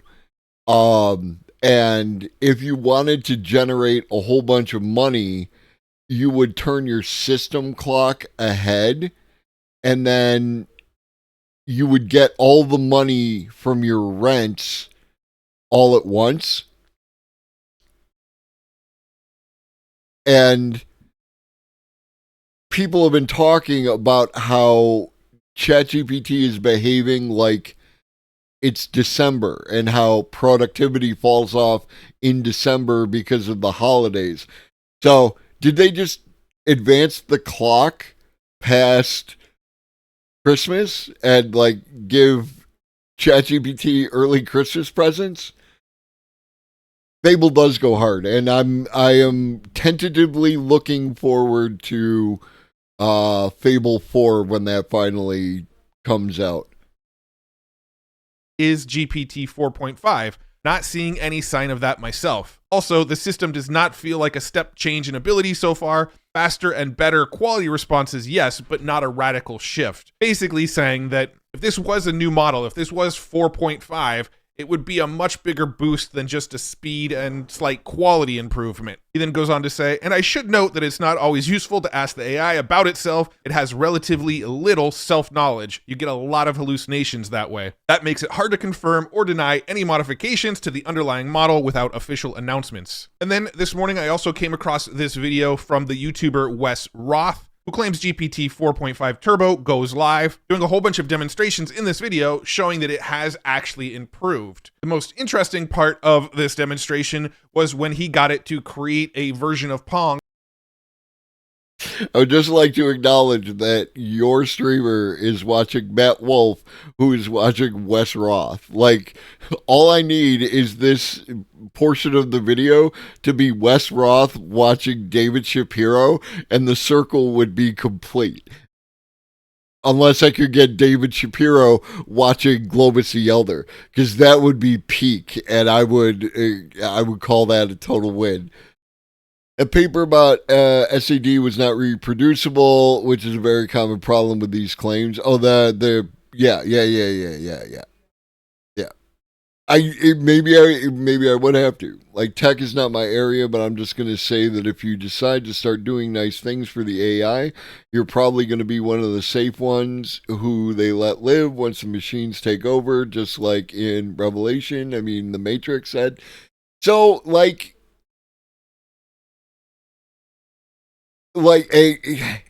yes,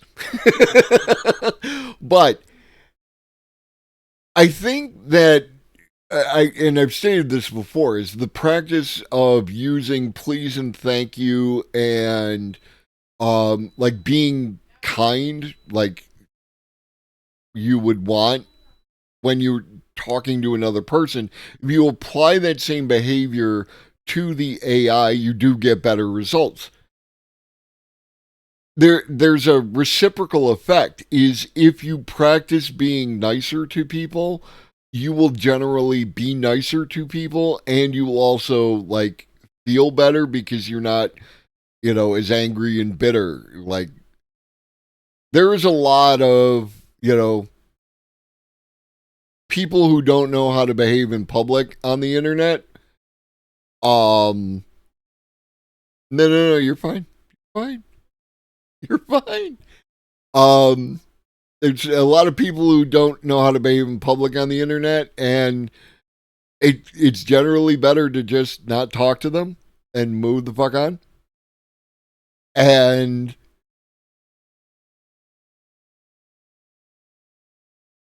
we're having a day. I like it. What do you got for me? Morning, I also came across this video from the YouTuber Wes Roth, who claims GPT 4.5 Turbo goes live, doing a whole bunch of demonstrations in this video showing that it has actually improved. The most interesting part of this demonstration was when he got it to create a version of Pong. I would just like to acknowledge that your streamer is watching Matt Wolf, who is watching Wes Roth. Like, all I need is this portion of the video to be Wes Roth watching David Shapiro, and the circle would be complete. Unless I could get David Shapiro watching Globus the Elder, because that would be peak, and I would call that a total win.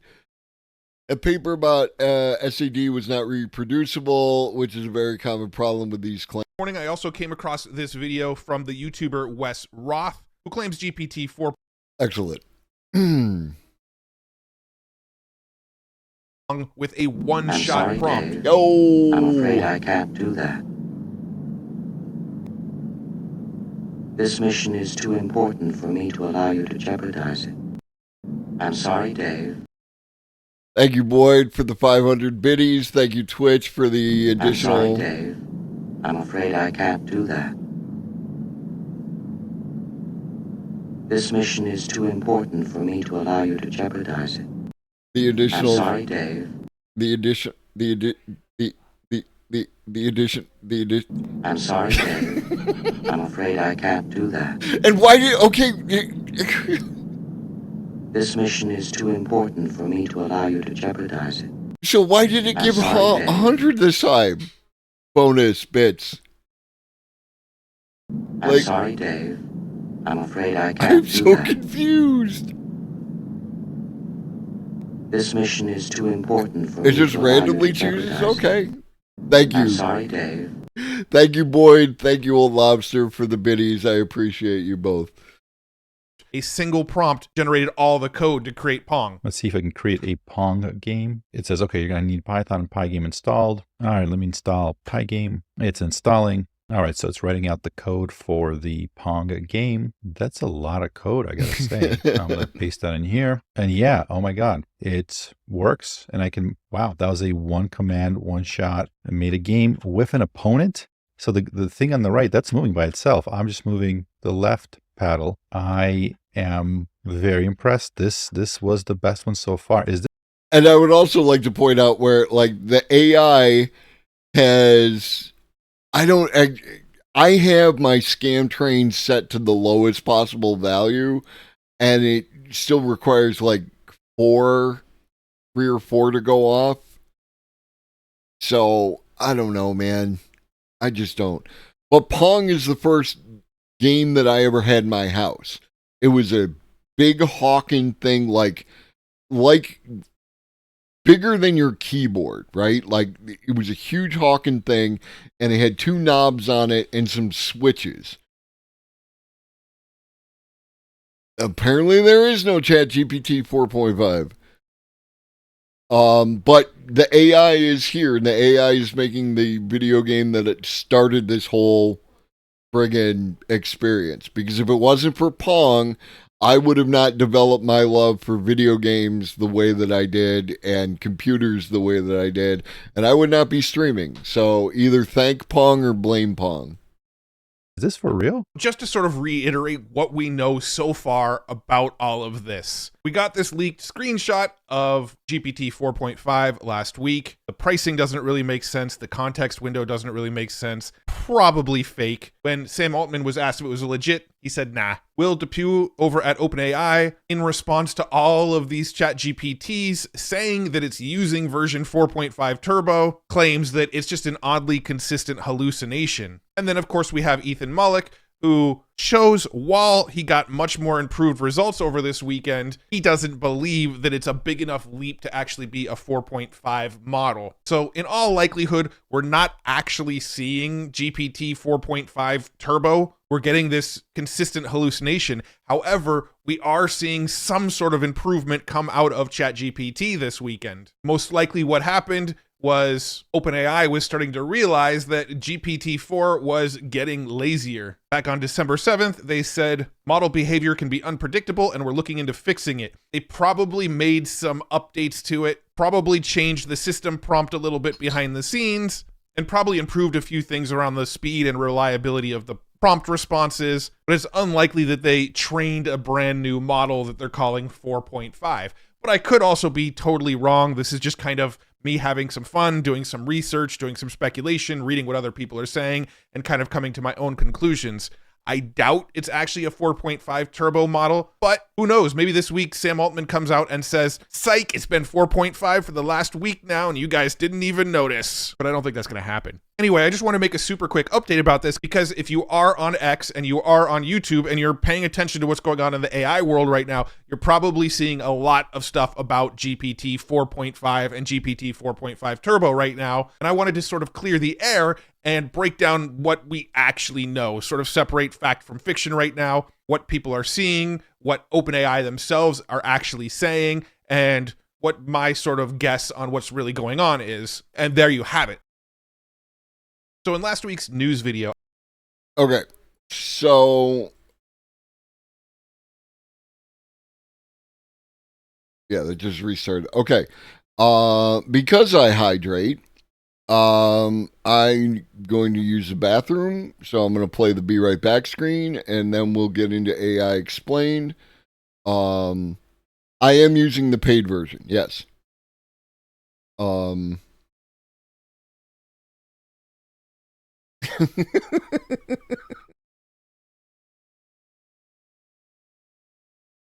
up, Neuralicia?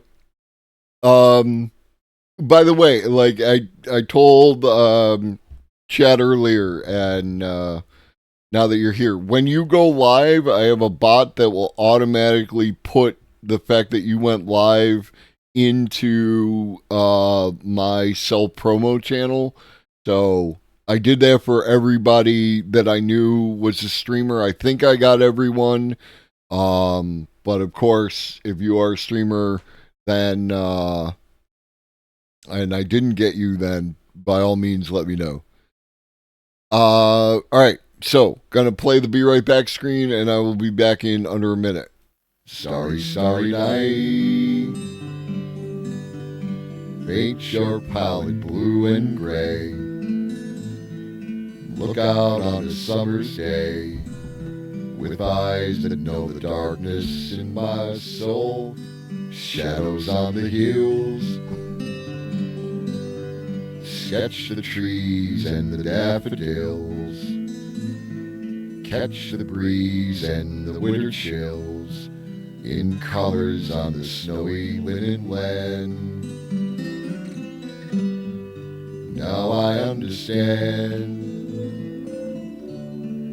what you tried to say to me, and how you suffered for your sanity, and how you tried to set them free. They would not listen, they did not know how. Perhaps they'll listen now. Starry night. Flaming flowers that brightly blaze. Swirling clouds in violet haze. Reflect in Vincent's eyes of china blue. Colors changing hue. Morning fields of amber grain. weathered faces lined in pain are soothed beneath the artist's loving hand. Now I understand what you tried to say to me, and how you suffered for your sanity, and how you tried to set them free. They would not listen, they did not know how. Perhaps they'll listen now, for they could not love you. Still your love was true. All right.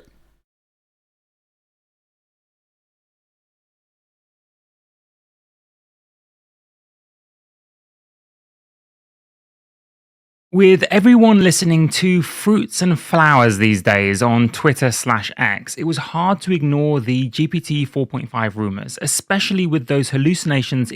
Fruits and Flowers. That's a reference to Jimmy Apples and the other person. I don't recall their name.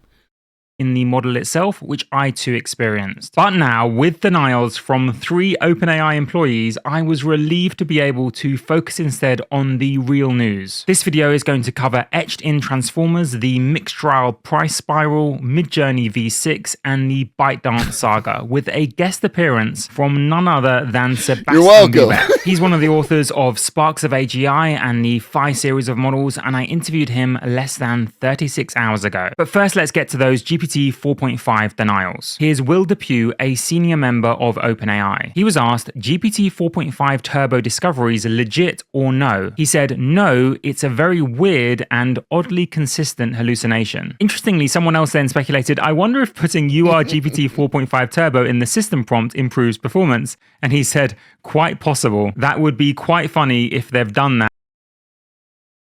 Stop. Stop. Oh, God. Even though it's not GPT 4.5. By the way, I don't think they have. Next, we have none other than Sam Altman. He was asked, strangely by the same guy, GPT 4.5 leak legit or no? And he does seem to have an in with OpenAI because he got a response from Sam Altman saying, nah. I found that quite funny. All the hype bubble burst in a single 3-letter word. But just in case there was any doubt, we then get this from Rune. He is an OpenAI employee, but somewhat undercover. Anyway, he said, you guys need to develop. Well, did it save you time, Neuralicia? That is the key. Did it do work that otherwise you would have had to done and in some way saved you time? It did not save you time. Oh, how do we fix that? More resistance to crazy AI hype bros. There's no 4.5, and if there was, it wouldn't be released silently, and if it was released silently, you wouldn't have the API string self-docs as 4.5. And another OpenAI employee replied, the saddest thing about all of this is that people's expectations for a GPT 4.5 are so low. I have a suite of questions that I use myself to test every new model. They're questions mainly focused on mathematics, and I tested GPT-4 during... Okay, I got you. And there's God,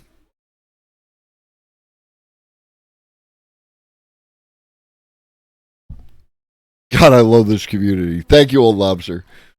The height of the hype bubble. And no, nothing too significant had changed, and that's why I agree with Adrian Ecofet. I think we'd notice more of a difference with GPT 4.5. But moving on to real news, what is the Etched transformer that I mentioned? Well, there is very little publicly available information on this, but I've dug up what I could find. Essentially, this new company, Etched.ai, claimed to have the world's first transformer supercomputer, one designed from the ground up to run transformers. The transformer architecture is, of course, used in large language models, but it's also used in computer vision and in audio and multimodal processing. Anyway, this company claims to have burned in the transformer architecture onto a chip. As they say, it's transformers etched into silicon. Their custom chip, codenamed Sohu, which I'll get to in a moment, as you can see, massively outperforms apparently NVIDIA's H100 on tokens per second inference. Translated, not apparently, allegedly. You got to say allegedly until it's proven, right? Like, you got to say allegedly. But if this is legit, I mean, the H100s are like the state of the art. They are the ones that everyone is using. And what is that, like 10 times? If true, right? That's the phrase, big if true.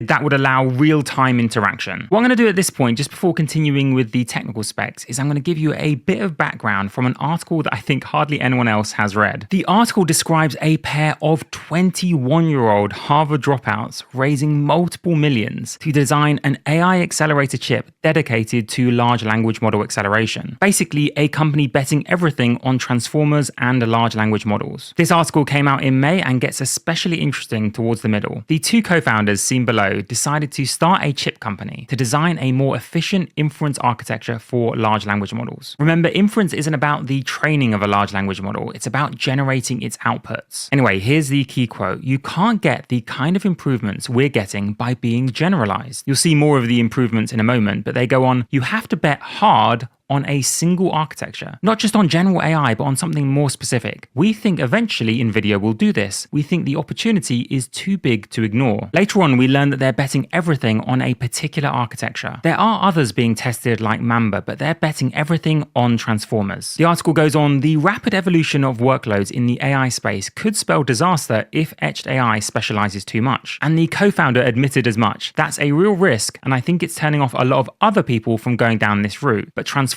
aren't changing, he said. But if the bet pays off, what does that mean? Well, first of all, it could mean 140 times the throughput per dollar. Think real-time interactions with models at a very cheap price. That's as compared to the NVIDIA H100. The website gives the example of real-time voice agents where models built on this etched-in architecture could ingest thousands of words in milliseconds. None of those awkward pauses between asking your model something using voice. And of course, generating many more outputs much more quickly means that you can compare among them and pick the best, just like we do with self-consistency, and just like AlphaCode 2 did. And if you don't know about AlphaCode 2, do check out my video on Gemini. Just quickly though, what might it mean to burn the architecture onto a chip? Well, here's the somewhat simplified version.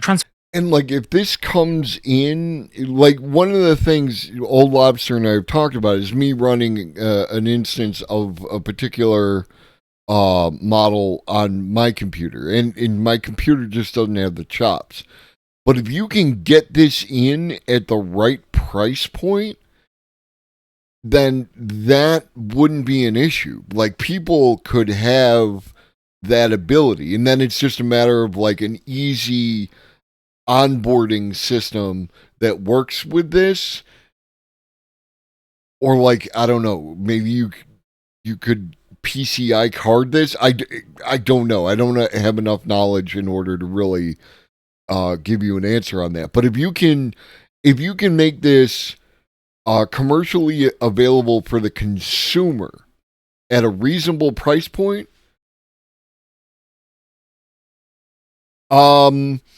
I did not clean it out, and I have noticed them, but again, it's a thing that exists.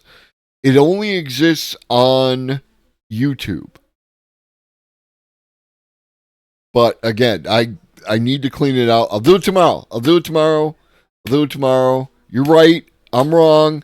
You're pretty. I'm ugly. You're smart. I'm dumb. You're right. Because if this breaks, then I'm streaming off my phone. Not happening.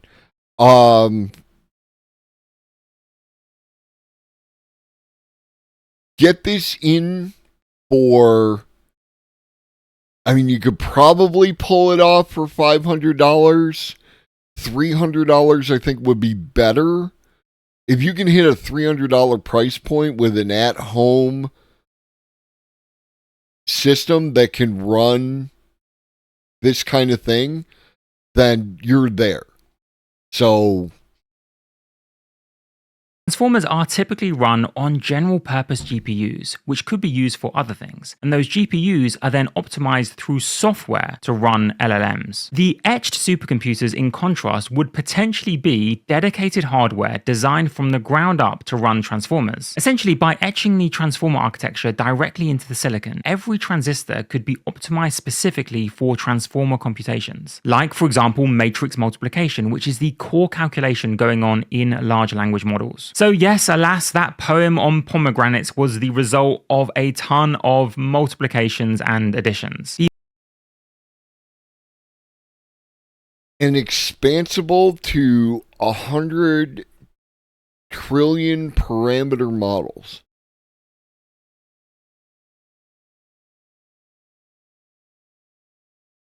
That's why, like right now, I don't. This information doesn't feel like a $300 to $500 product, but I don't know. Now I'm in speculation mode.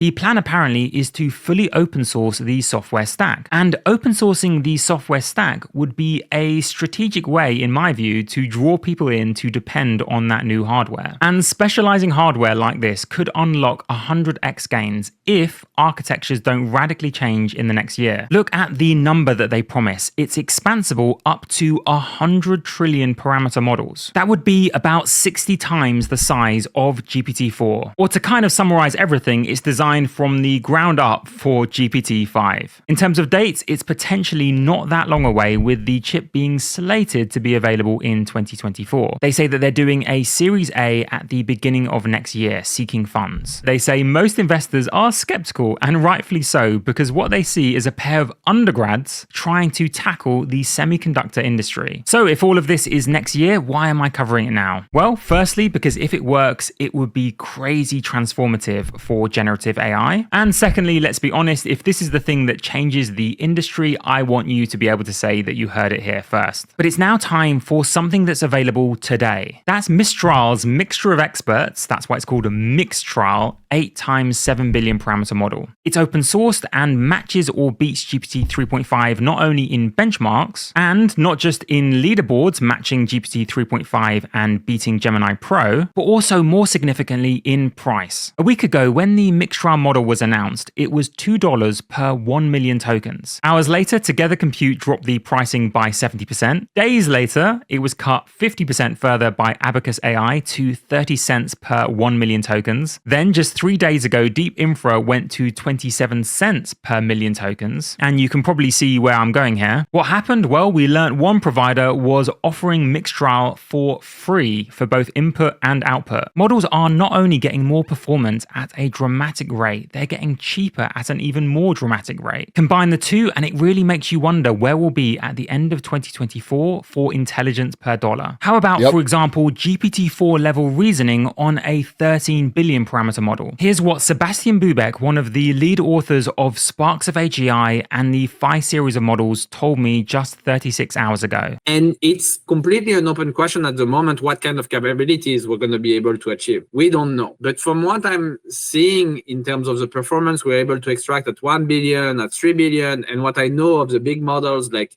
GPT-4, I think there is room, at least for the reasoning part, to be enabled already at 13 billion parameters. He's so driven in this mission to solve reasoning that his eyes aren't even focused on getting LLMs onto a phone. That's despite recent news that we can fit up to 10 billion parameters on device, as Qualcomm have boasted. I thought that you were deliberately targeting around 10 billion to get it on a phone, but it seems like not. No, not necessarily. I mean, the bar of being on the phone, I mean, it's a bar that I like, but for me personally, it's really more about the scientific quest of what are the minimal ingredients that are needed to achieve a level of intelligence which is similar to something like GPT-4. That's the real question to me. If you're interested in learning more about the Phi 2 series of models, I've done a video on it on my channel. And if you're interested in the full juicy interview, it's on AI Insiders. You also get podcasts, exclusive tutorials, and a personal message from me. Of course, I appreciate that not everyone can afford the $24 something I think it works out at for the annual sub. So I deeply appreciate you just watching these videos and leaving comments and likes. And of course, all the research I do for AI Insiders massively benefits my analysis for the main AI Explained channel. Two more fun bits though before I go. First, ByteDance, a multi-$100 billion company, is apparently secretly using OpenAI's tech to build a competitor. They really just don't want to get caught. Of course, using the outputs of models like GPT-4 to improve other models has long been known about. It's a key technique behind the Orca series of models and indeed the Phi series of models. Both of those were of course in partnership partnership with Microsoft. But it's actually against the terms of conditions for other companies to do that. But as the headline says, the frenzied race to win in generative AI means that even the biggest players are cutting corners. ByteDance, by the way, are behind TikTok, and as the article restates, it's in direct violation of OpenAI's terms of service, which state that model output can't be used to, quote, develop any AI models that compete with our products and services. Nevertheless, internal ByteDance documents confirm that the OpenAI API has been relied on to develop its foundational LLM, codenamed Project Seed. Apparently, during nearly every phase of development, including for training and evaluating the model. Employees apparently are well aware of the implications, and they had plans to whitewash the evidence. In response, about 36 hours ago, OpenAI banned ByteDance from ChatGPT due to, and here's some irony, possible data theft. I invite you to let me know in the comments what you think of all of that. Now, I did warn you at the start about Twitter rumors, but I'm going to make one slight exception for two reasons. First, because it was more of a statement, and second, because it comes from the head of research at ByteDance. His name is Quan Gu, and he said this recently. He's uncertain about GPT-5, but a super strong model, more powerful than Gemini, is expected to arrive anytime now. You might have thought he meant GPT 4.5, but no. He was asked open source, and he said, open model waits. Is he referring to Project Seed here? Well, time will tell. And when asked when open source catches GPT-4, do you think OpenAI will just wait for that to happen? He said, we don't settle for catching up with GPT-4, we outpace GPT-5. I'm not holding my breath on Project Seed, but let me know what you think. Let me end with this preview images for Midjourney V6. Just as I observed with Imagen 2, the real breakthrough for me seems to be the added level. Like, because I know it's AI generated, I see like things that strike me as AI generated, but like that's the obvious one, right? Like that is a lot of lemons, and this does not say lemons, but like I was specifically referring to like just right here. It still is like there's a bit of the uncanny valley when AI gives you lemons. Level of photorealism. Of course, I'd love to hear what you think. There is still a slight smoothness to them, but when you upscale them using Magnific, then the woman, if not the text in the background, looks exceptionally realistic. As always, let me know what you think. Thank you so much for watching to the end, and have a wonderful day. And like contextually, what are you holding your phone up to do here when the QR code is on the phone, right? Like, if you think about it for a couple seconds, but like the hand is a hand, doesn't look weird, doesn't look awkward. Don't know that I've ever held my phone in quite that way, but it seems plausible.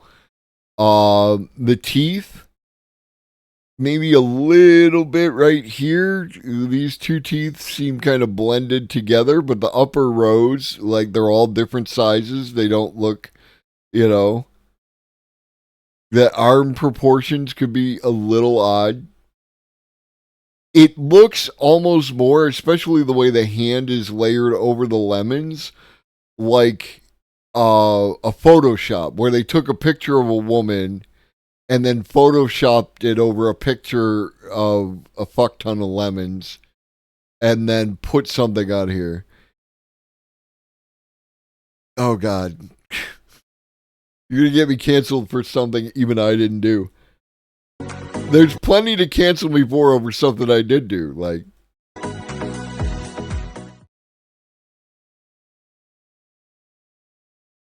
okay.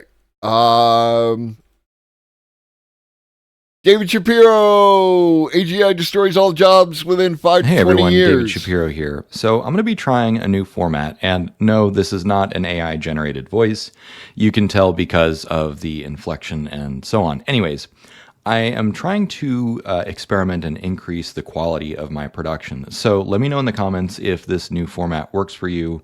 But yeah, so I'm trying to increase and experiment. So we'll see how it goes. In today's video, I wanted to cover the IMF AGI preparation. Okay, so we're doing a voiceover format. No uniform, no David.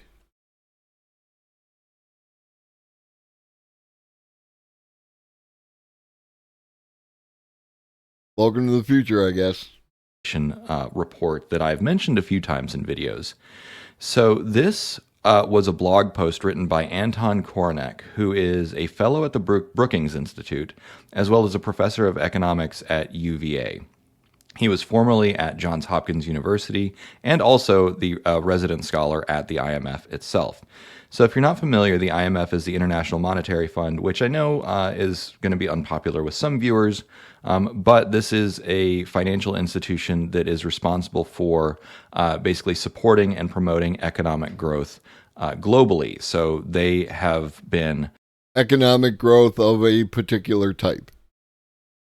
Part of the bailouts, for instance, for Greece and UK.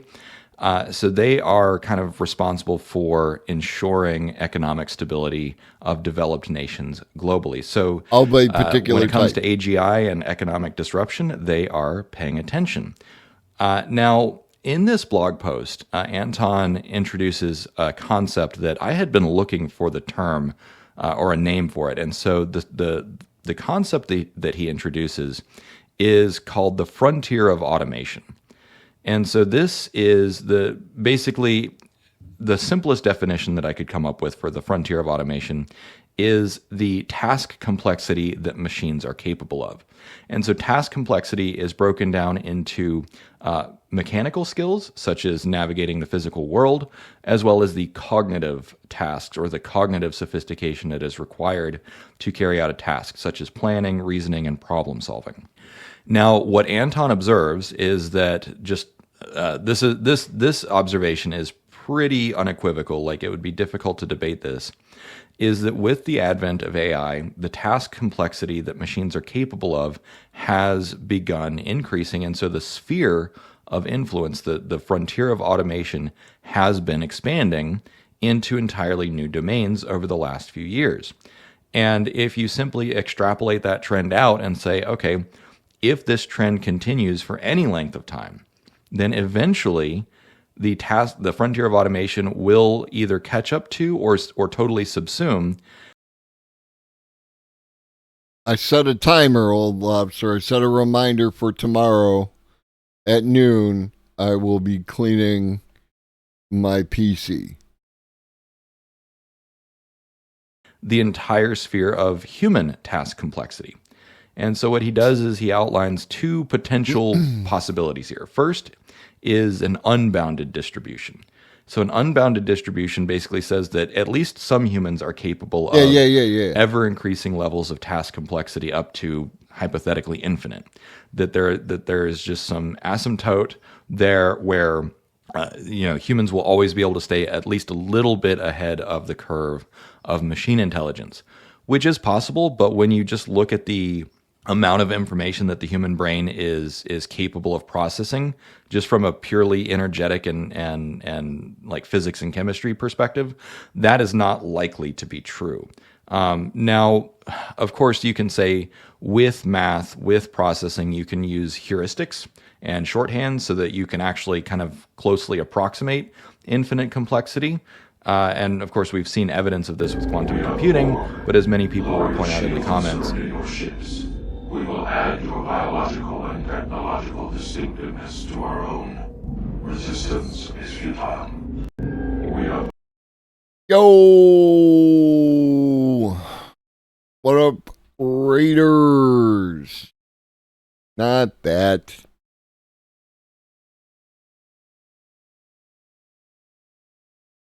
What up, Mr. Mumbles? Welcome in, welcome in, welcome in, welcome in, Raiders. Hit that link. Let me do the thing. Jesus Christ. I know how to work a computer. Done it before.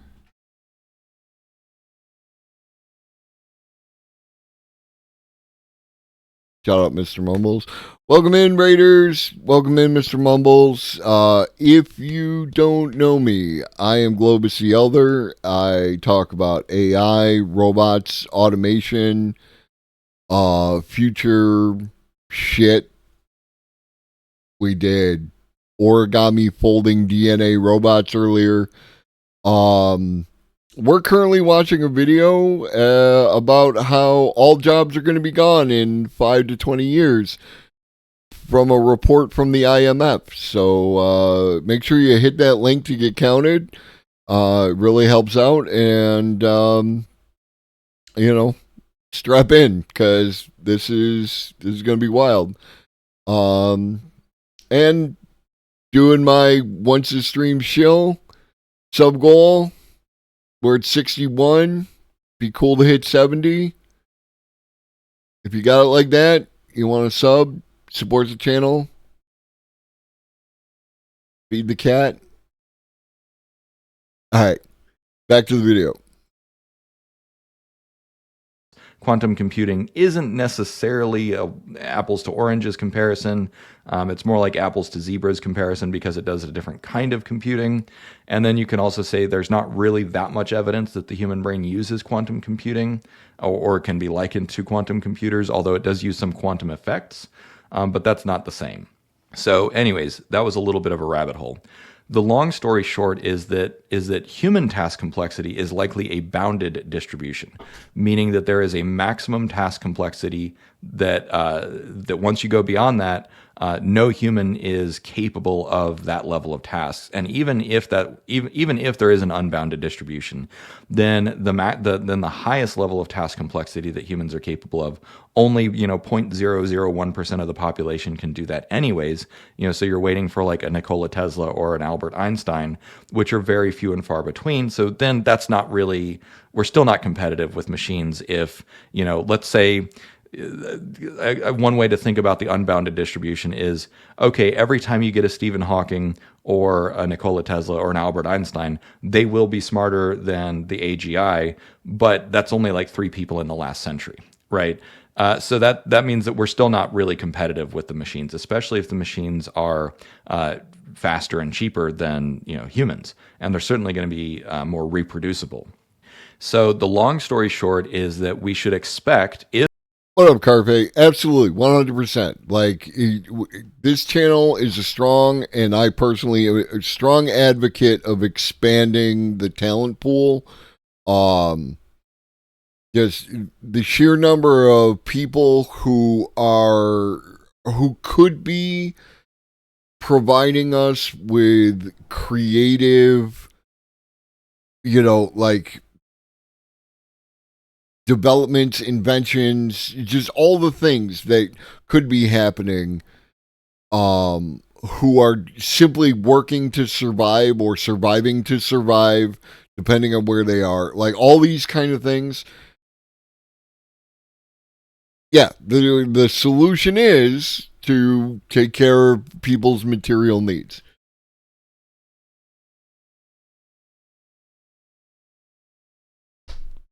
You're not wrong, baby. If this trend continues, if the frontier of automation continues to advance the way that it has been, then we will expect machines, and when I say machines, I mean AGI, AI, robots, automation, that's kind of collectively anything that is an electromechanical device will eventually subsume all human capacities. And this is something that I've been talking about for a long time when I talk about post-labor economics. And so I'm really excited that Professor Kornack wrote this blog post, because that tells me that people in the highest halls of power are also paying attention and thinking about this. Now, one thing to keep in mind, though, is that it's entirely possible that we will find some limitations with the current trend of AI, that maybe there's going to be some algorithmic limitations, some mathematical limitations. Maybe they're always going to be more energetically expensive than humans. The human brain is 3 pounds and runs on 20 watts of energy. So even if they can do things better than us, it might be that they're just too expensive. We shouldn't make that assumption. We need to wait and see. But we can anticipate that, maybe the frontier of automation stalls for a while, maybe it keeps expanding. We're not really sure. So this is a trend to pay attention to, but I'm really glad to have that phrase, frontier of automation. So now he outlines 3 possible scenarios. The first scenario is business as usual. Basically, all the trends, in the last couple decades continue where, AI, automation, wage growth, productivity, output, all kind of continue growing more or less correlated. So as productivity goes up, wages go up, although if you look at it from the perspective of neoliberalism and some of the criticisms of wage stagnation, you might argue that wages have not actually grown over the last 2 decades. So you could argue that this graph is actually potentially misleading or inaccurate. But globally, wages have been growing, if not in nominal terms, or not in real terms, at least in nominal terms.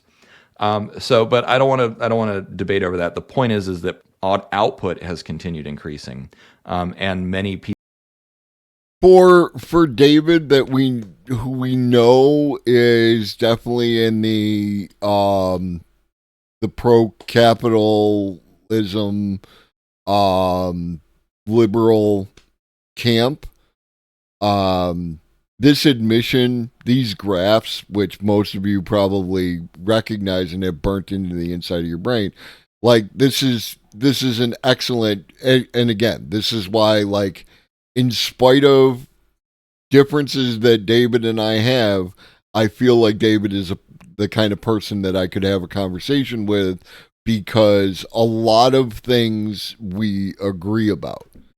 There's just some specifics that we don't, and some of those specifics have less to do with practicalities and more to do with what it's called. People around the world have had their wages increase, namely in the developing nations, not as much in the developed world. Now, the second scenario that he outlines is a 20-year baseline. So this is what he calls a 20-year baseline, basically where the frontier of automation subsumes most or all human task abilities within 20 years. And this, he says, is the baseline. So this is an allegedly like kind of conservative, or kind of, I guess, what he's proposing as his default view. And then he also, in the third scenario, he outlines a 5-year, more aggressive timeline where the frontier of automation subsumes most or all human abilities within 5 years. Personally, I think that this is more likely. And I think that, at least in the lab, we will see that machines have subsumed most or all human capabilities by this time next year. Now, just because something can be done in the lab doesn't mean that it is ready for commercial deployment. It doesn't mean that it's ready for mass deployment, and it doesn't mean that it's ready to be approved or integrated. So this is a question that I get a lot, which is like, okay, well, Dave, if you're saying that we'll have AGI, like full AGI next year, then when are we going to feel all these effects? So I agree with this 5-year timeline a little bit more closely. And the reason is because, so here's an example. Law and medicine. Right now, in order to practice law and medicine, you have to be a human who has, passed certain board certifications. You have to pass the bar exam. You have to be a board certified physician in order to practice medicine. And then even if you want to replace doctors with a machine, it has to go through all kinds of tests and trials. And what several physicians have explained to me is that human performance is the gold standard. So if you have a machine that comes in and practices medicine differently, and you can't directly compare it to human performance, it's not going to be approved, at least not by the FDA, which is a really it's a frustrating thing. And some of the physicians that I've talked to that are tinkering with AI, they're also frustrated by it, because the assumption is that human physicians are the best, and therefore if a machine comes in and does things differently or follows a different procedure, even if it gets better outcomes, it's not going to be approved. And honestly, like, here's a personal story.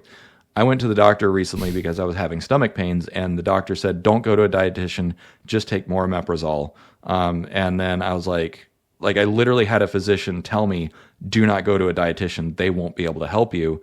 And so then what I did was I cut out wheat from my diet, and my stomach pain went away. So it's like, well, that was like, I'm not going to say it's medical malpractice, but like that was. There's a whole lot of assumptions in that process, right? Like, maybe maybe there's a 1-to-1 correlation between that, but it also, like, there's a whole bunch of detail, like, did you change anything else about your diet? Did you have a temporary stomach bug? How long was this stomach pain going on for? You know, all that kind of stuff. This is one of the things about David, like his interaction with Claude, and in this is like, feel like that interaction had far more nuance than yeah. I mean,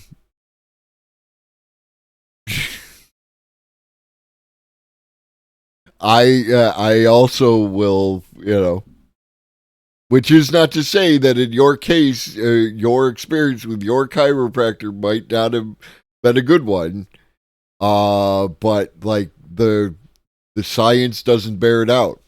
So, but whatever works. Patently, like objectively incorrect, bad advice. Whereas I was able to figure that out with the help of advice is definitely a thing. I came up with a bunch of dietary tests and experiments and unpacked the results from my food diary with ChatGPT. 100%. And so, but that was a different methodology, and so therefore, like within the idea of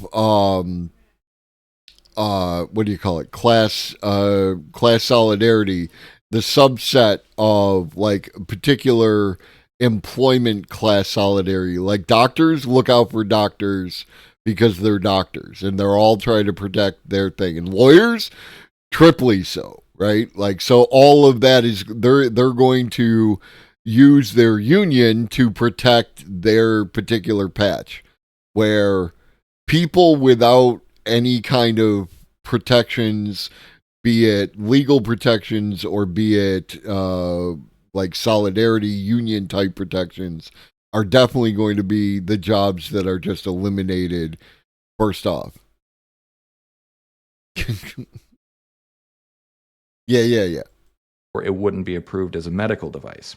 And so that's kind of the point, is like when a machine can do something similar but better, but through a different methodology, it's going to be harder to get approved. So anyways, that was another rabbit hole, but I wanted to share that example. And separate from that, like there's already evidence, polling evidence. There's already that type of evidence that humans want a human to, at the end of the day, be responsible for the issue. So humans would need to change in order for the AI doctor to become more prevalent, like even on the patient scale. I only care about results. If I can go in to the auto doc and knock out an appointment once a month for 10 minutes, I'm doing that, right? Like that's what I would absolutely, because I only care about results.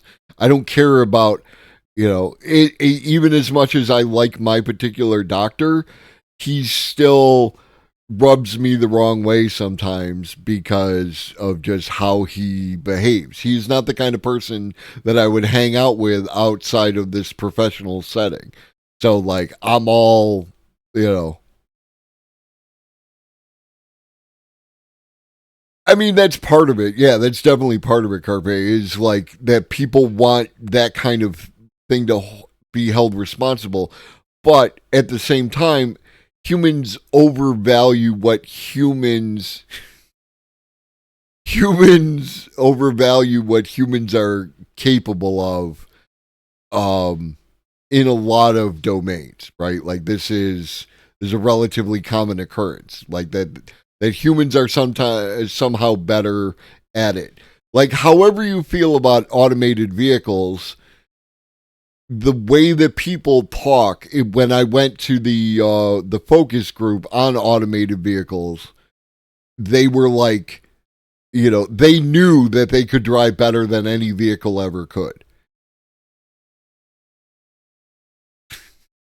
Because it really kind of, to me, drove home the point that humans are incredibly fallible, and who knows, maybe that physician had a personal beef with dietitians. I don't know, but it was objectively bad advice.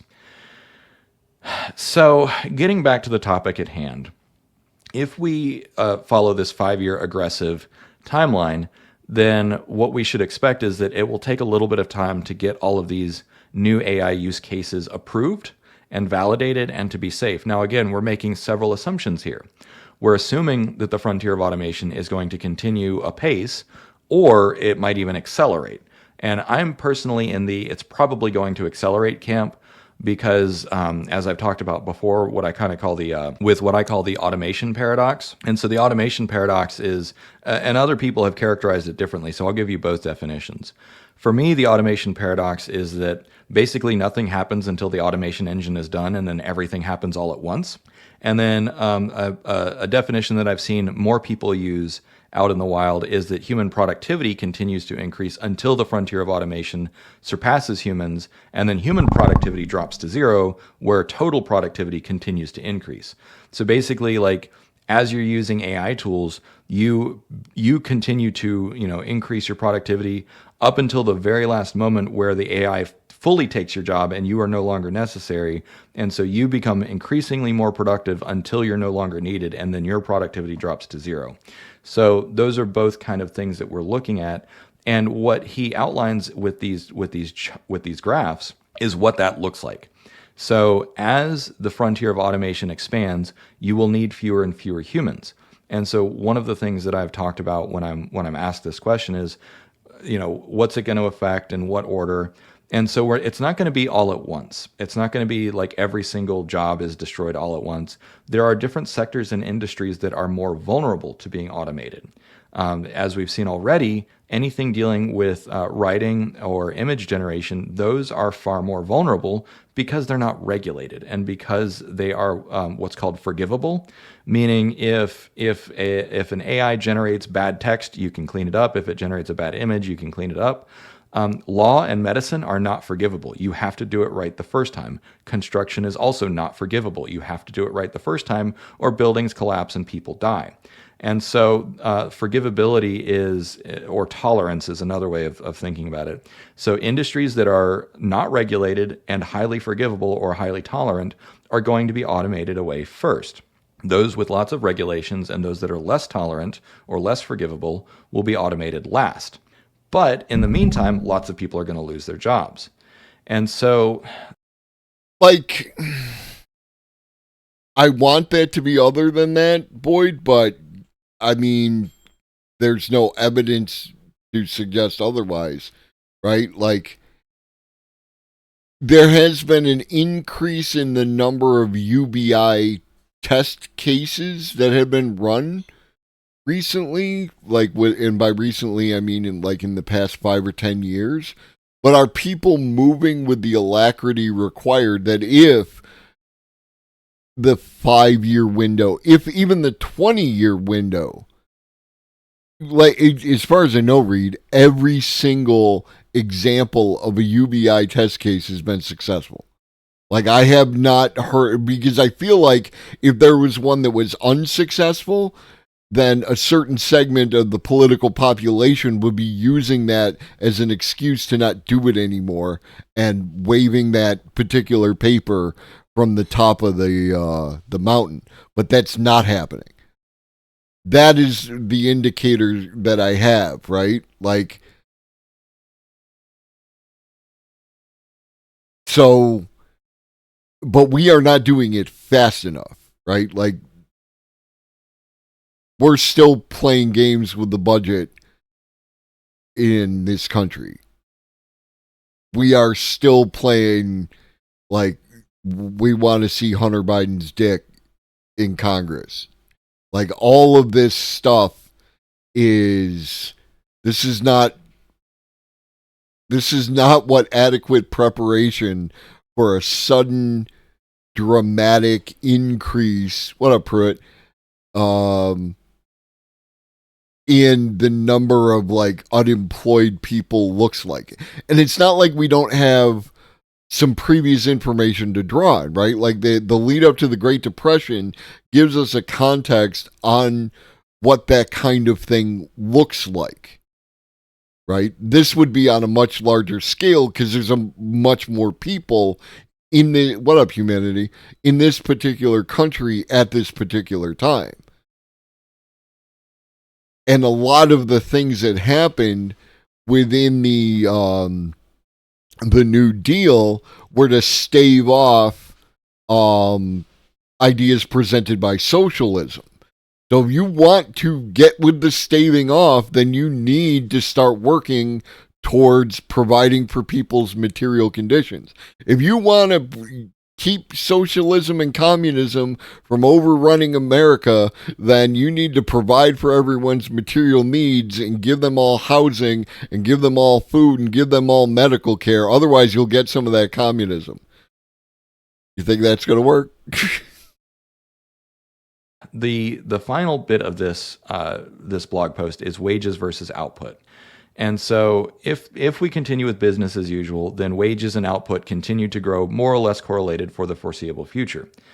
This is not an assumption we should make. Again, the frontier of automation might stall, it might slow down, it might accelerate. We don't really know right now, but there's not really any reason to see that it is slowing down. I know that Bill Gates has said repeatedly that GPT-5 is going to be disappointing because it's going to not going to have that many mechanistic differences. But we are also just starting to touch on multimodality. And one thing, I'm not saying Bill Gates isn't a smart dude, right? Like, he consumes books. What up, Alex? I do not play music. We do AI content here. But if you want to watch AI content, then you're welcome to stay. I mean, you're welcome to stay no matter what. But yeah, especially if you've got a video that you want me to play, that's not how this works. You got to establish yourself as a member of the community before I'll even check out your link. That's just a safety issue. But thank you for coming. What the hell was I talking about? Yeah. that I have seen since I've been in it since GPT-2, GPT-3, GPT-4, those incremental improvements have disproportionate impacts on the frontier of automation. And so what I mean by that is GPT-2, you could fine tune it to like fix punctuation, and that's about the most useful thing that it could do. I know that OpenAI just... Bill Gates. Remember, Bill Gates' claim to fame is that he took something that Xerox made and used it for this thing called Windows, which was a graphical user interface over DOS, right?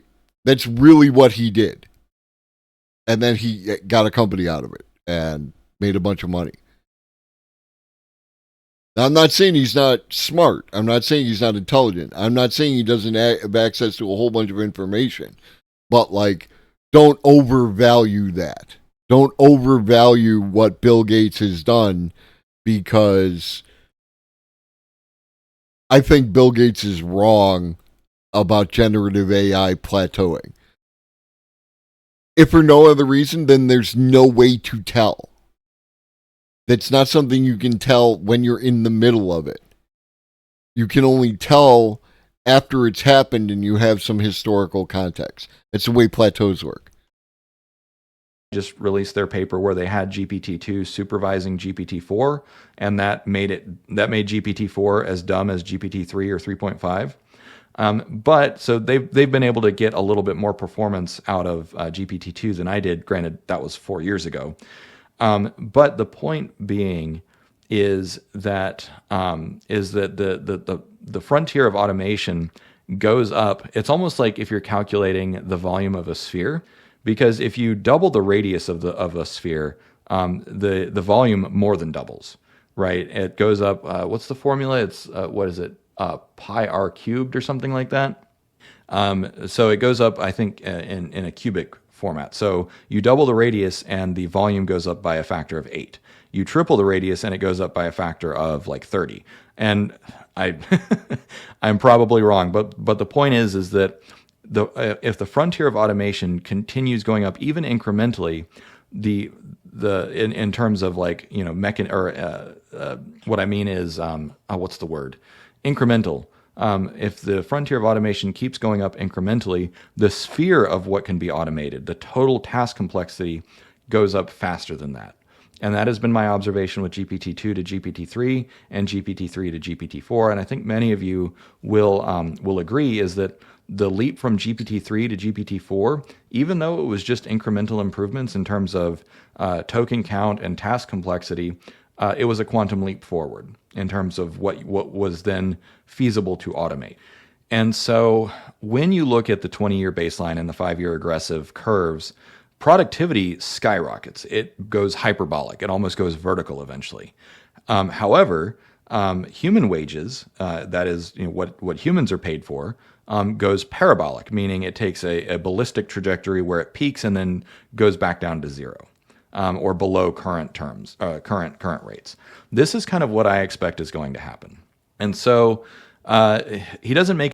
And that will make sense. And like, if this doesn't make sense to you, then what happens is that the quality of the AI goes up, right? So for this 2.5-3 year period, what people can do with AI brings us to this level. And then, because of like simply doing something like having a watch bot, right? Where you do a task. If you do a task that can be done in a flowchart, it would be very easy to automate. So then, as you start automating those tasks, you become more efficient, you become more productive, you get more money, so on and so forth. But then eventually, the AI doesn't need you anymore, and therefore the business doesn't need you anymore because it can just run the AI. And then you have fewer people monitoring the AI while outcomes are verified over, whatever period of time, in this case, in that 3 to 4 year mark, and then it begins to plummet as you get to the 5 year mark. Right? Because then everything's automated. Yeah. I'm really looking forward to this election cycle. It's going to be great. It's going to be awesome. Super psyched. Make any policy recommendations. I have a few videos that I'm working on about policy recommendations, but I wanted to make my videos a little bit smaller and shorter. So I'll close out this one with kind of 3 categories of persistent jobs. Now, Anton, in his blog post, he basically says nostalgic jobs are the only ones that are going to stay. And a nostalgic job is like you want to keep a human mayor of the town, because then you have a nice friendly face, or a president, or religious positions like clergy or the Pope or whatever. I disagree with that. I think that there are quite a few categories of jobs that are going to stick around forever. So another category is experience jobs. So like tour guides, sex workers, and performing artists are going to stick around forever, I think. And then finally... And also, hold on. I also think that care jobs... Okay. But also, there will always be a market for things like human-created artistic things, right? Like, we've covered this before, that even when the AI system can create me a cane so that I can have a cane, my material needs are met, there's still going to be the added value of having a cane crafted by a human being who makes nicest canes, right? Like, it makes it a singular item. And this is something that I've seen, and it's anecdotal and my sample size is problematic, I admit all that, but what I've seen from some of the Gen Z folks is that they appreciate something like, a pattern of China, right? Like something that is more one of a kind as opposed to mass produced. There is that kind of that value is still there, right? And they recognize it. So I would assume that Gen Alpha is going to have a similar experience, right? That the more things become samey, the more that things that are individualized are going to have an added value, and people are going to have, at least in the nearer term, going to craft that. Theoretically, you could have a sufficiently advanced AI at some point, generation system, that could craft individualized items. I can't deny that. But there will always be something about something made by another human, you know, like going to see a play and watching a human walk around on stage and say words, right? I mean, could be. Like, it could even happen faster, right? It could happen faster. There are people, I'm sure, right now who look at the 1950s aesthetic for like a stove or a refrigerator, and they want that aesthetic, you know? And so the extension of that could be more handmade items in the kitchen, right? Like you get a 3D printed 1950s style stove, but all the guts are like modern technology. It just looks a certain way, and then you're going to want, like, this is my handcrafted rolling pin that Reed and Rap made for me on his wood lathe in his garage, and he sent to me, and it's super cool, and you know, we use it to roll out the cookies when we make cookies, that kind of thing. Like, I feel like these things are kind of going to go hand in hand as long as we do the proper thing and take care of everybody's material needs, where Reed and Rap could create handmade rolling pins on his lathe in his garage and all that. Also, there are certain things, like, I think things where humans competing with other humans over human stuff, like Olympic style, boxing style, MMA, you know, sports, all these kind of things. While I can guarantee you I could see a market for like robot football, I can also see a continuing market for human football. That people will want to watch humans compete with other humans, because that's something that, like, the robot, like, of course the robot could beat the human. We don't care.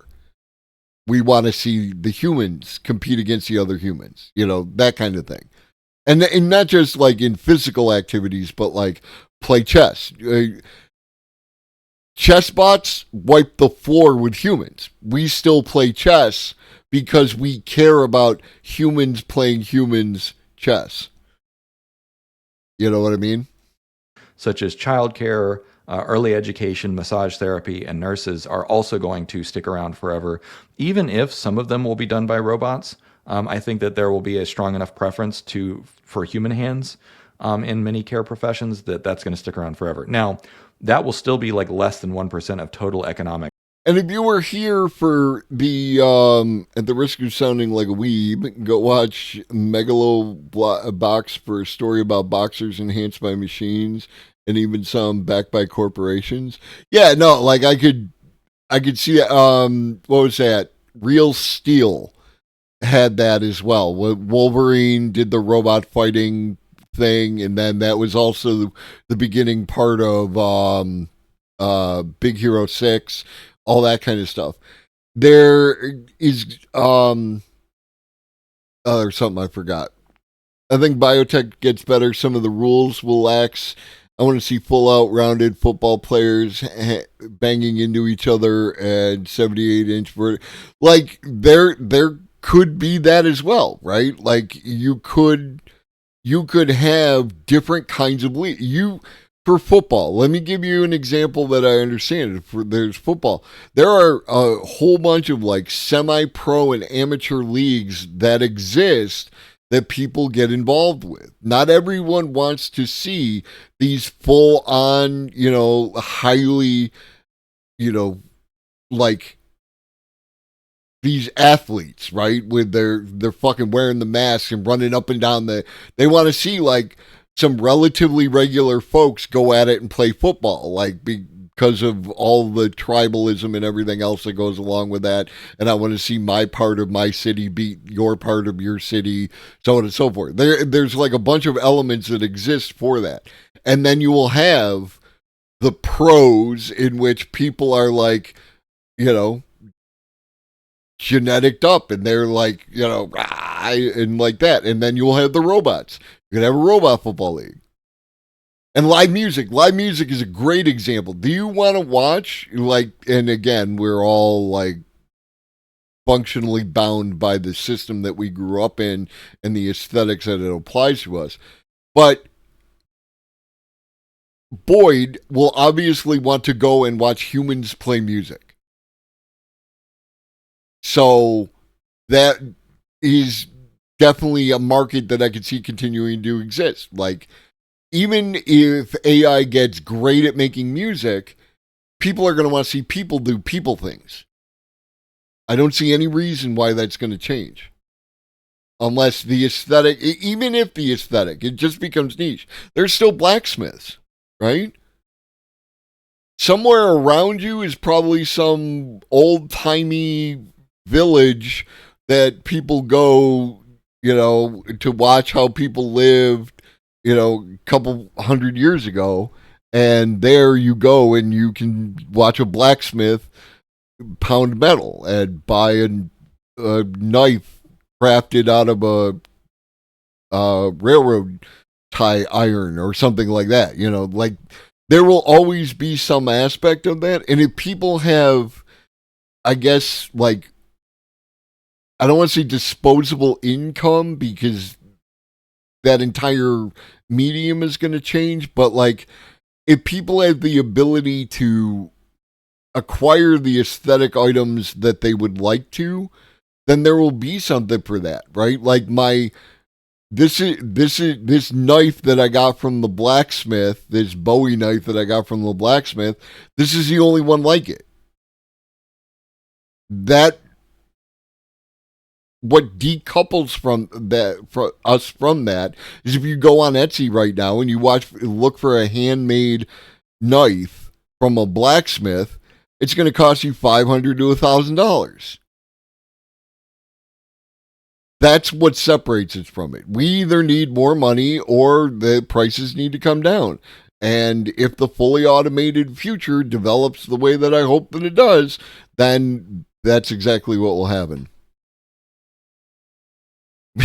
Get fucked, old lobster. Like productivity, which means that, like, okay, not everyone's gonna be in a nostalgic job, an experience job, or a care job. There are probably a few other categories of jobs that I've missed, but those are the three primary categories of persistent jobs that I think are going to stick around pretty much as long as there are humans. So anyways, thanks for listening. I hope you liked this video. Let me know what you thought. Yeah, take care. Cheers. Cheers. Thanks, Dave.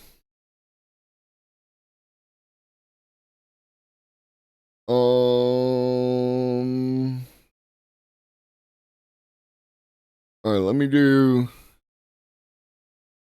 I kind of want to do at least one more. Do.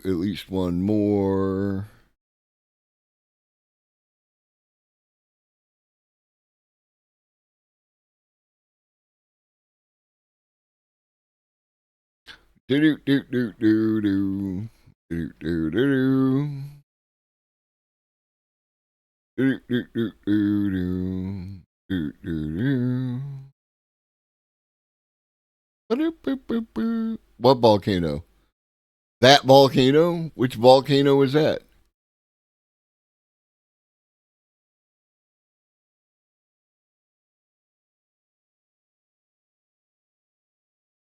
All right, rare moment to talk about some current news. You understand that doesn't help. After weeks of warning, Iceland volcano erupts in plumes of fire. Iceland's weather service had warned that a volcanic eruption was likely after thousands in a month. That's a lot. That is a lot of earthquakes. But this is what friggin' Iceland does, man. Iceland does a lot of earthquake. This is not good. The eruption appears to be big and only 2 kilometers from major infrastructure. That's a friggin' problem. That's a problem. This is a town. This is a town. This is the volcano. That is not good.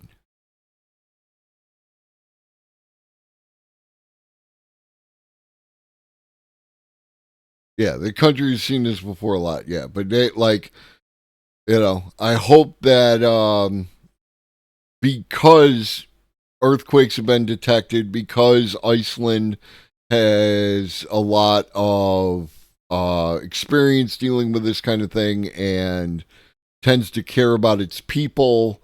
They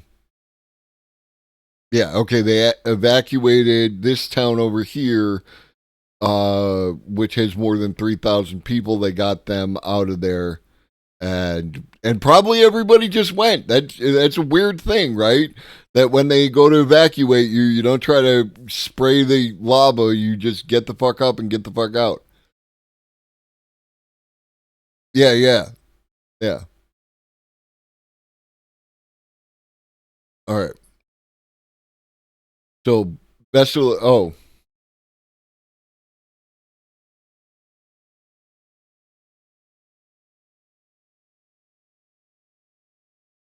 Here's the picture that I was pointing at when I said, here's the town, here's another town, here's the volcano.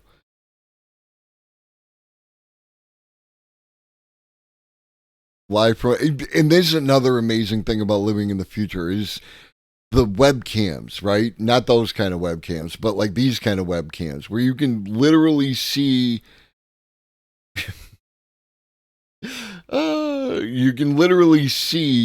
different portions of the world like right now. That's amazing.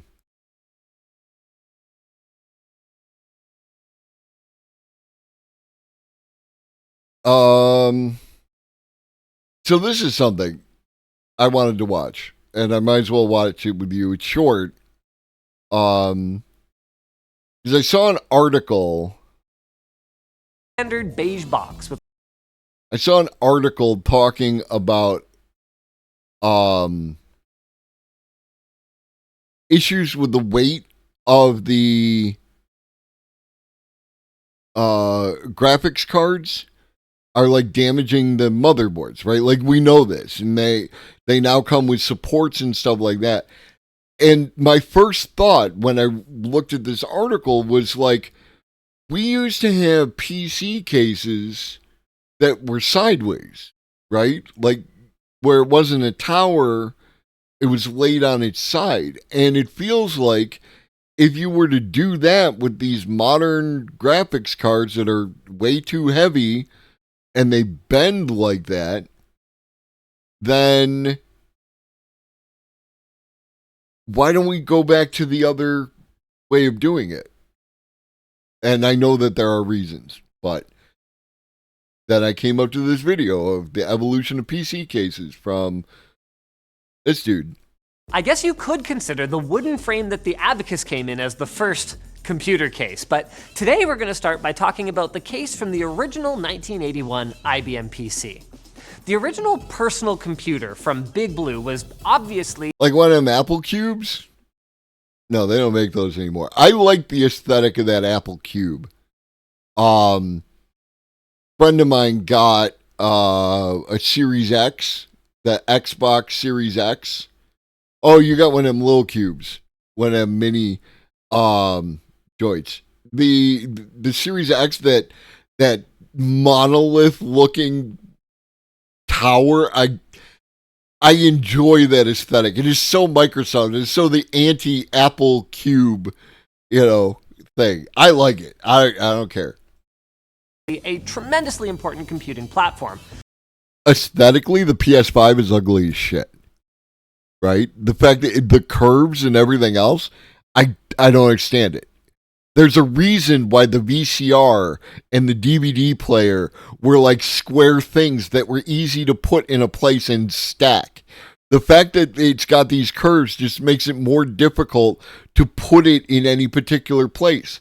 Like the PlayStation was a box that opened up on top. The PS2, perfect design, right? Little pop-out drawer, drop it in, nice, square, gorgeous looking like that. The PS3, I knew we were in trouble. PS4 got it back under control, right? Square box, little angled front, fine, but it was a square, nice square box. You could put it right in that space underneath the TV on the thing, no problem. And then the PS5 is like, we're gonna put curves on it for no functional purpose. And then there's that. Like, you're not wrong. My son has a Series S, and yes, I would tend to agree. I think it's a good-looking box, right? Like and it's a box. Make it a box. Just make it a box. It doesn't have to have curves. Just make it a fucking box. But the chassis was also notable for influencing what most PCs would look like for the next couple of decades. It was that standard beige box with a couple of floppy drives accessible on the front, as well as expansion slots and a keyboard port on the back. And if you're wondering why it was beige, well, the answer is that nobody knows for sure, but computer historians seem to think it had to do with businesses that bought PCs wanting them to fit in with other office equipment at the time, which was...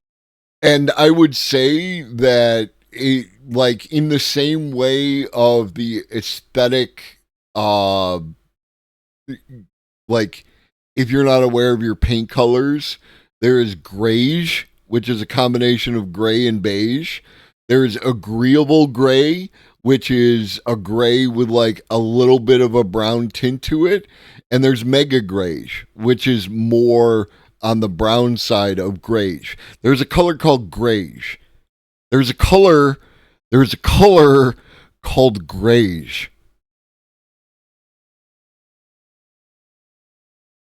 Anyways, the point is that they painted, they paint the walls, and you're supposed to paint your walls this nice agreeable color because it's it's an asset, and if you're going to sell it or if you rent a property, then you use this color. And it's like, I feel like that's why they were beige, because it's a nice neutral tone. It's not quite an earth tone, kind of goes with everything. It's inoffensive. And the response is all this RGB shit in everything, right? The reason why all these PCs light up with 1,000 different colors is in response to this. Well, you guessed it, mostly beige. How exciting. Anywho, PC cases didn't change too much outwardly for about 20 years, aside from the addition of 3.5-inch floppy and later optical drives. But there were some major changes on the inside when it came to form factor. The standardized... I'm an artist and a contractor, and I've had to paint so many rental apartments grayish or agreeable gray, and like I like what radicalized you? Grayish. Size for key components like the motherboard and power supply. A form factor called AT was popular back when the 286 and 386 processors ruled the world. But unlike today's cases, many connectors had to be built into the case itself, kind of like the front panel I/O that you see on cases today. And another thing real quick is the reason that on your computer, your file system, that Windows is on the C drive, why isn't it on the A drive? Because this big bad boy right up here, that's the A drive. And this little guy here, that's the B drive. And your hard drive within the system, that's the C drive. And even though you don't have any of these anymore, it's still the C drive. And for the Zoomers, this little guy on the bottom is the one where the save icon disk goes. Connectors had to be built into the case itself, kind of like the front panel I/O that you see on cases today. Not to mention that the motherboards were larger. ATX came onto the scene in 1995, and not only did it make for smaller PCs, but it introduced the modern concept of the I/O panel on the back of the motherboard. Because ATX didn't rely so much on connectors that were already built into the case, it gave motherboard manufacturers much more flexibility as to which interfaces they wanted to support, and made it easier for users to upgrade their computer without changing out the case. ATX also introduced the familiar ATX power supply, which was really important because it allowed for software control of that front power button, so you could just press it to tell the PC to shut down properly instead of just killing the power. But it wasn't until the late 90s and early 2000s that there was a big push from the industry to move away from beige boxes and really rethink both how people would tinker with their PCs and how computers would look aesthetically. Now, you're probably familiar with how black PCs started becoming more common around this time, including the Next computer that Steve Jobs was pushing before he returned to Apple. Also, how mass-produced machines from companies like Compaq started adding splashes of colored plastic. But one more interesting early trend. There was a period of time where we had see-through colored plastic on the PCs. It was like just a couple of years, but like they were candy. They had that candy look. It was big. Was to give computers a more industrial look with a shiny metal exterior, as we saw with the 2003 Antec Landboy. It featured a lightweight aluminum chassis to allow it to be taken to LAN parties more easily. Yeah, like the IMAX. Like, have you ever seen what you call it? The movie with the models with Owen Wilson and Ben Stiller. You know the one. Like, and they're like, the files are in the PC. Blue Steel, that's not the movie, but yeah. Zoolander. Thank you.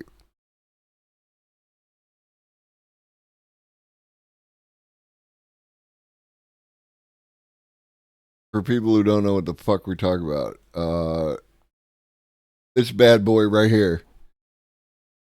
Like this was the whole computer. It was all in one. The monitor and that the PC was inside, and then this little slide here was for the CD-ROMs, because everything used to come out on CD-ROM or DVD-ROM, and they came in this collection of colors, and they had a little handle on it for some reason.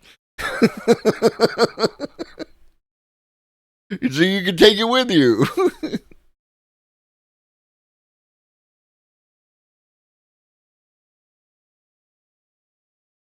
It was a thing.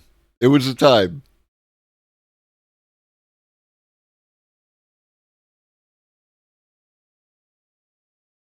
No.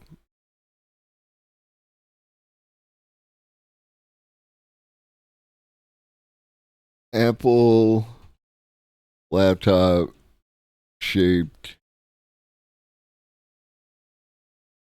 like Apple. Credibility's on the line. Oh, you're talking about this joint? I do remember this. Probably shouldn't have clicked on eBay.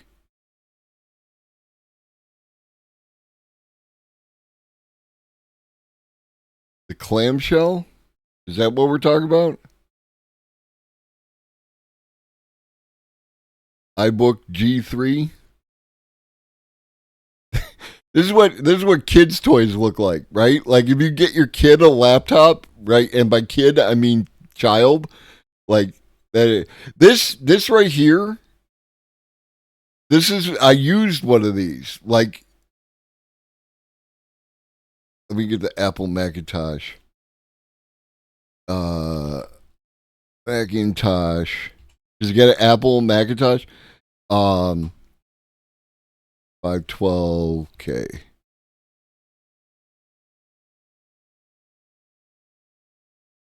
Like, they put these into people's houses so that you would invite your friends to use them so that you would get one, right? Look at this mouse.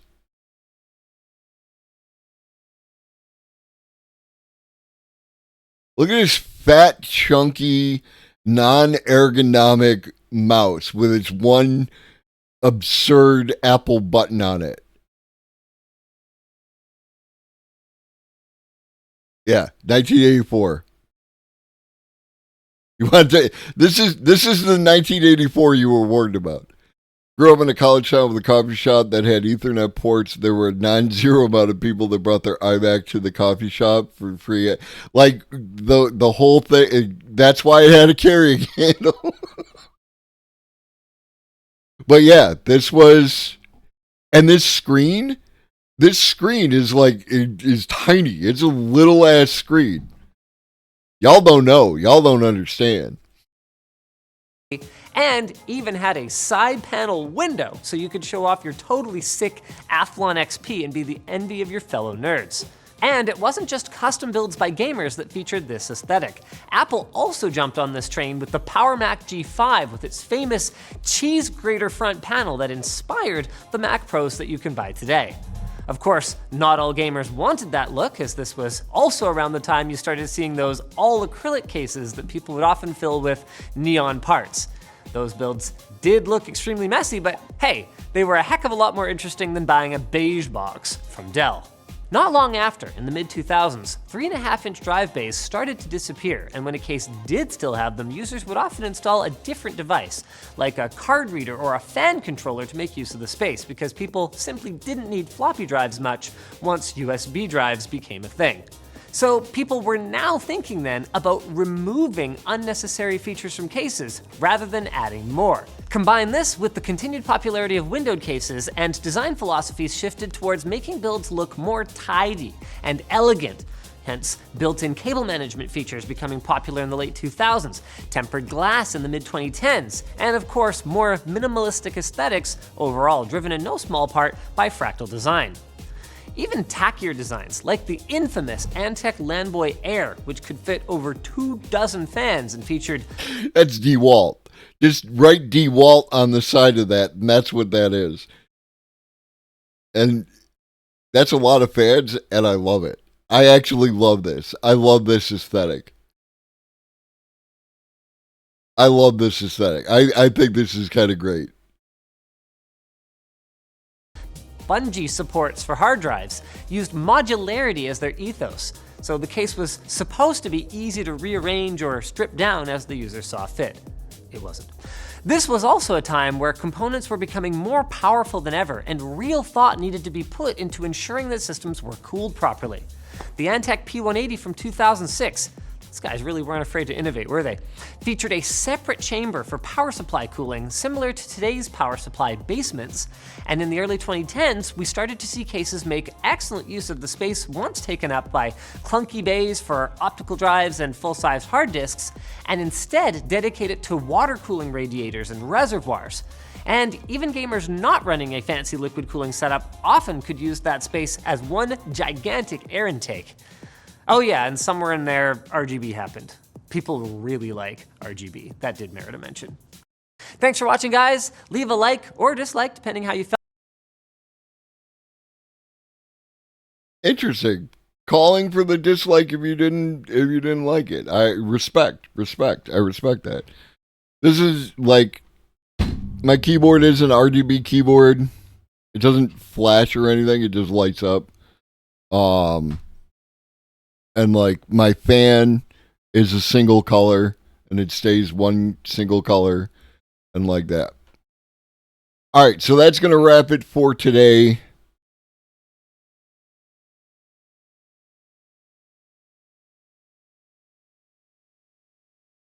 We're going to raid on over to Levelhead, doing journalism.